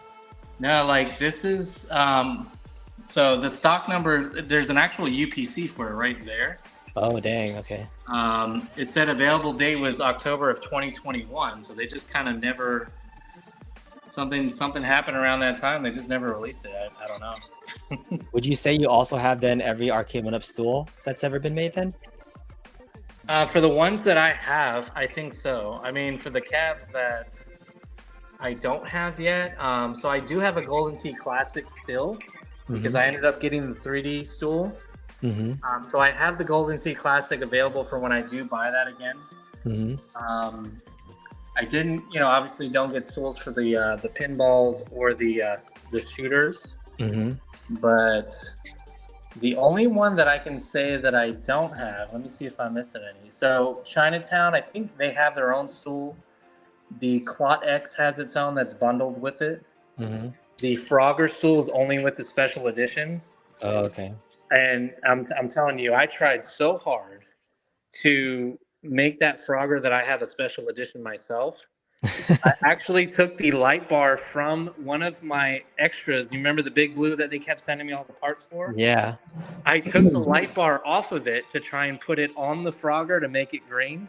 And then I found out that it just didn't work, because it's actually like the way that the light bar goes on there, it didn't push all the way back in or something. Like, it wasn't fitting. So those light bars are specific to the control panels. Like, I thought that because it was a Frogger that it would work, but it actually does not work, because they have screw like placeholder screw things in there for the light bar specific control panel, but you can't swap them. I think you would need just like the power adapter and a splitter more than anything. Well, I mean, I had the splitter. I mean, I got it working on there. The problem was I couldn't install the control deck with the light bar because it wouldn't fit. Because it was I see. It didn't go in all the way. Like, the screws weren't lining up and everything. Shape. Yeah. Yeah. So I was kind of bummed about that. But yeah, the Frogger stool is out there, but it only comes with the special edition, and I can't find somebody willing to part with their only stool special edition. I actually was willing to offer this lady, I think it was like $150. I was like, I'll send it to you right now if you just send me your stool on eBay. She wouldn't do it. So I was like, whatever. The Frogger one, the Clot X Chinatown, and I think that's it. I think I have all the other stools. Does Supreme Mortal? No, that one didn't come with it. So yeah, that's pretty much it for the ones that I don't have. But I pretty much have all the other stools ever made. You're a stool collector. Stool collector. Oh yeah, here's a picture of the Miss Pac-Man stool that I was talking about earlier. That's the unreleased one or a different one? No, this one's available. Okay. So you're buying it? This is the one that I'm going to buy. So this is one of them. So this is the blue and pink one. And then this is the darker Miss Pac-Man one with the maze. So I'm going to put this one with the black Miss Pac-Man, and then the other one with the pink one. You got some variants there too. So, yeah. But the full retail is like what, like $80? So $80 for the like regular available Arcade1Up stools. For these specific ones, like for example, this is I think it's a candy machine shop. But you can buy these from Bandai. But I think so they have two editions. They have the 30-inch one and the 19-inch. And obviously I need the 30-inch, but I think the 30-inch one, this one looks like it's available now for $109. Wow. And these are the ones direct from Bandai, not from Arcade1Up. Yeah, and this one is on back order until May 15th. So, but they do have them on eBay like around the same price-ish. So you can. So do you find yourself sitting down a lot when you play them with the stools, or do you have people that move them out of the way? Most of the time we don't really use them. Like if I get tired after playing for a while, I'll use it. But so it's just for show? It's mainly just to go with them. Yeah. They are not that comfortable, actually. Yeah, man. I was about to say, I was like, I mean, what about like 2-player cabinets, right? Did you still have just one stool for the 2-player cabinet? Yeah, I thought about adding a second stool for all the No, two-player there's just no cabinets, space, right? but That I would was be like, like, you know what? That would be too much, I think. it's meant for like single player gameplay or something. Yeah. That's crazy. All right, so All you these are an extreme collector, my friend. That's crazy. So Yeah, have you done any other mods besides your ALP? I think we talked about this earlier. Like that's the only one that you really touched, right? But have you modded any Arcade1Ups, or are they all stock for the most part? So the big mods that I did, other than ALP, is obviously the ALU. I have the version. What is that next version on there? Is it 4? No, I'm thinking the pinup. So I have a whole bunch of stuff going on behind this ALU. Mm-hmm. I have all the different power cords and everything to run my bit pixel and all that stuff. Mm-hmm. That was actually a challenge trying to get that to work with this concurrently, but I got it working. And so I got the coin ops X and everything hooked up behind here. So this one's modded up pretty much like in the back a lot, as well as the ALP. And the A1 Up pinballs, I did do the glass. I moved all of the haptics, the speakers underneath the bars over here, so that you can actually feel them on the sides, because I think they're originally like in the middle somewhere. Yeah. So I did that when I first bought those, like right away. Let me see if there's any of these other ones that I did. So not a lot of big mods. Like for example, Live's Arcade. I bought the stickers for like this. For like, not this one specifically, but like the X-Men, the NBA Jam, the Ninja Turtles, I think Simpsons as well. So mostly like cosmetic mods then, right? Yeah, it's mostly cosmetic. There's not like, I try to keep these as stock as I can. Yeah. As far as the internals go, possibly. No, that makes sense. All right. Atran Fanatic says he took the support bag board out of your Ridge Racer riser, dropped the machine down with wood pranks, got a gaming racing chair set up on an OG racer. Oh, you're talking about taking your Ridge Racer and making it a sit down. He's got a PC underneath his seat, speakers. Oh, nice. What do you think about the sit down versions? Is that the stand up outrun? Did you get the sit down version at all, or? No, that's on my would like to have one, but with all the people complaining about how uncomfortable it was, I ended up just not getting the sit downs for this one and the Star Wars. Yeah. I do need to change out the pedals on these though. Are you curious about getting them if they ever came available though? Yeah, I mean, if it was available, I'd pick it up at a decent price. I'm not going to pay an outrageous price. Yeah. But I prefer racers sitting down. Yeah. But I'm like, in an arcade setup, like this, like a home arcade setup, the stand-up ones are just so much more economical. Oh yeah. Sit-down ones. There wouldn't be any room in here. I mean, you'd be walking all over them too. Yeah, that was the problem with I had both my Outrun and my Star Wars. I was like, originally I was gonna have them both like modded, and then I was gonna have them like linked and everything. You all done? Yeah. Okay, thank you. Yeah, it's I mean, like I said, my next place I'll probably have more room to get those. Actually, I was thinking about getting a complete full-size like V-pin as well as a full-size racing cabinet. Like one of those really nice cabinets with the seat and everything, like fully loaded. Yeah. And I know they're kind of expensive, but I wanted to get at least one. This guy down the road was selling his cruising. I think it was a USA or no, it was like a Cruising World actually. And but he wanted $800 for it, and I was like, like it wasn't in bad condition, but you can tell it needed a lot of work done. So yeah, I ended up passing on that, but I do love the cruising games. Yeah, for sure. So, which is that on your mod on the PC? Cruising? Yep. Yeah, it's on there. Yeah, so at least you'll be able to play it. It doesn't play the best with MAME emulation, honestly, but it's passable. Yeah. Oh man, I don't know if I showed you guys my little. I got a little scooter in here. You got to get around, right? Yeah. Yeah, this is. So I have a dock that I can go fishing and like stuff at, and I'll use this to go down there because it's a little ways. But oh man, I'm trying to think what else I need to do. Like my arcade, my body has not been able to build these cabinets as fast as I used to.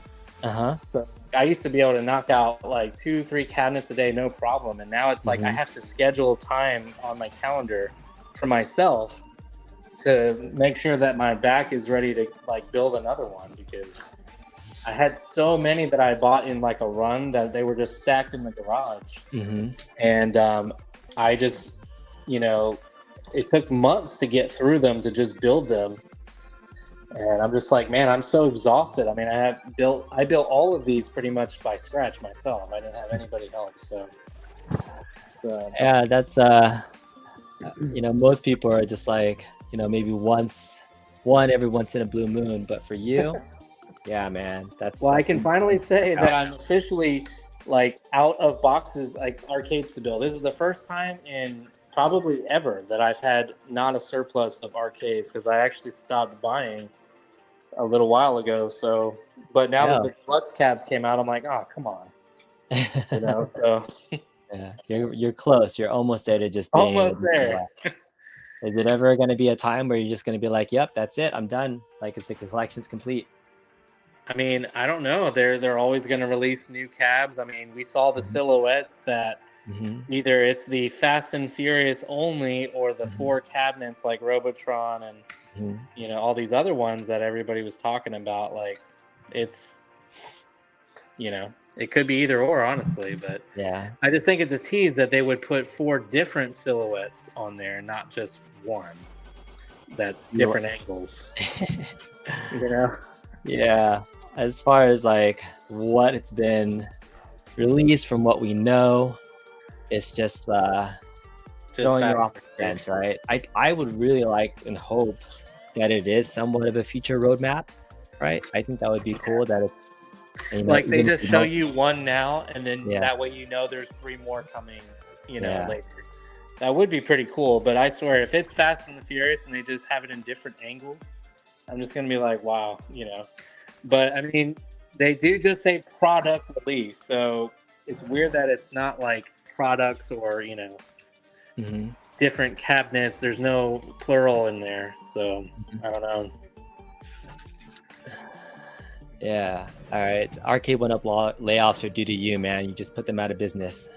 You've gotten them all, and you're not buying anymore. Dude, if they ever go out of business, I will definitely be selling every single one of these cabinets. So, because I'm not going to scrounge the internet for PCBs that break on me. For parts and things? Yeah, for parts. I mean,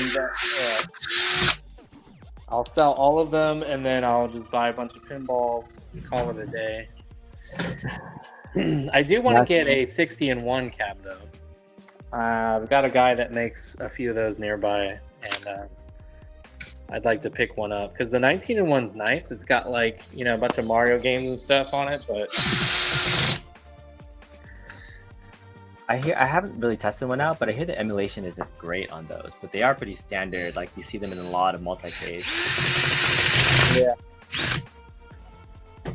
Power this thing up. I will say it was kind of a pain to actually change this thing to like free play, because you got to open it up and actually set the dip switch and everything, and go in there and change all these settings. This is a nice. I don't know if you can see this power strip, but I bought like a. I think it was like 12-in-1 or something. 1, 2, 3, 4, 5, 6, 7, 8. Oh yeah, I was gonna say, what's your electric bill like using that power strip right there? It's crazy. It's like a 5. Well, no, it's 12-in-1, but it's like 5 feet long. I have it behind the full size, but it covers all of the arcades right here perfectly. Yeah. And it's funny because I have things going everywhere. This garage doesn't have that many outlets. The outlets I have are up near my garage up here. Mm-hmm. So I Can you had to still open up your garage door? Oh yeah, like my garage is still active. I mean, okay. I was gonna say it's like that could be another wall of space right there. You just never open up your garage door. The whole wall. Yeah.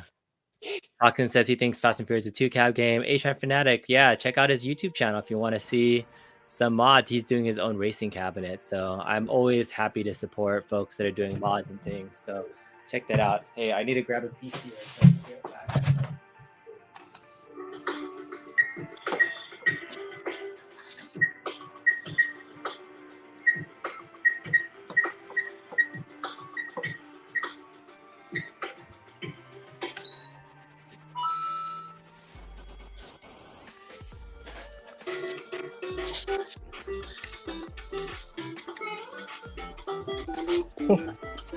What is that? Just Super Mario Brothers.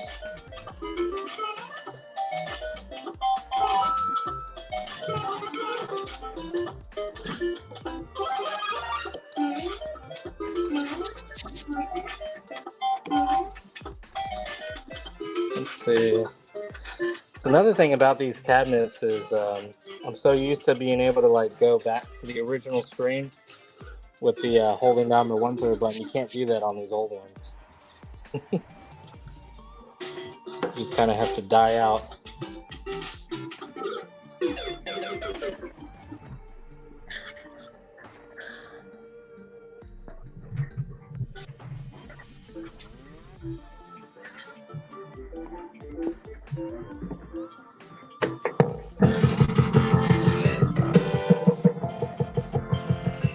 You got this game on your list too? What is that? The Road Riot. I don't think so. So yeah. It's kind of like an off-road Mario Kart. Okay. It looks kind of like Outrun a little bit. Yeah. Is that just running main? Or is this on your 19-in-1 or whatever? No, this is the full size. It's a full size game? This is the only game that's on here. This is an original. Oh, Road Riot. Yeah. I've never heard of this game before. Yeah, so they have these little balls that you shoot the players in front of you. And that would be fun to play with the yoke, yeah. Yeah, so I'm using the yoke, and you just use the buttons to shoot in front of you. Yeah.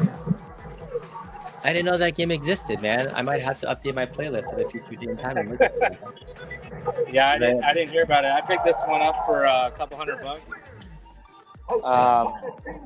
I don't know, but you do need a pedal, though. Yeah. I don't know how that would work. Do you have pedals that you use for your games? No, because normally if I do racing games, I'll just map the gas and brake to the actual button on the yoke itself. But I'm sure you don't use all the buttons on there.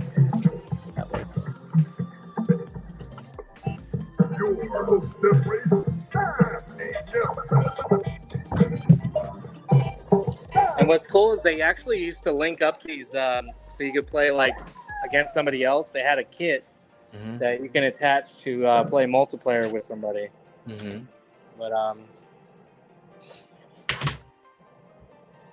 But it's funny because when I open up the back, you can see like the original Spy Hunter like information that was in there. Nice. That's a fun I mean, what he was telling me was that a lot of Spy Hunters got converted to different games because when the operators because the Spy Hunter is like what, an 80s game, and whenever the 90s came out, they all the games that weren't getting played as much, they would upgrade them, and so you can use your entire original shell here, like the original. Pretty much all the original artwork and everything, just put a sticker over the original Spy Hunter logo and just switch out the game in there and you're good to go. So, but that's what they ended up doing. Like in the 90s, they would just upgrade these so that they would look a little better and they'd get more money out of it, basically. So. Nice. All right. All right, Bobby, I'm getting near the end of my modding session for today. It's been cool having you on board. Thank you for hanging out. For folks that are just joining in, spent the last 3.5 hours modding. Got through about 3 different control panels, modded up. This is like one of the last premium control panels. I just need to do the lights for everything. And I was running a PC mod. This is the final result. So this is a modded original Star Wars control panel that has all these button logos inside of it.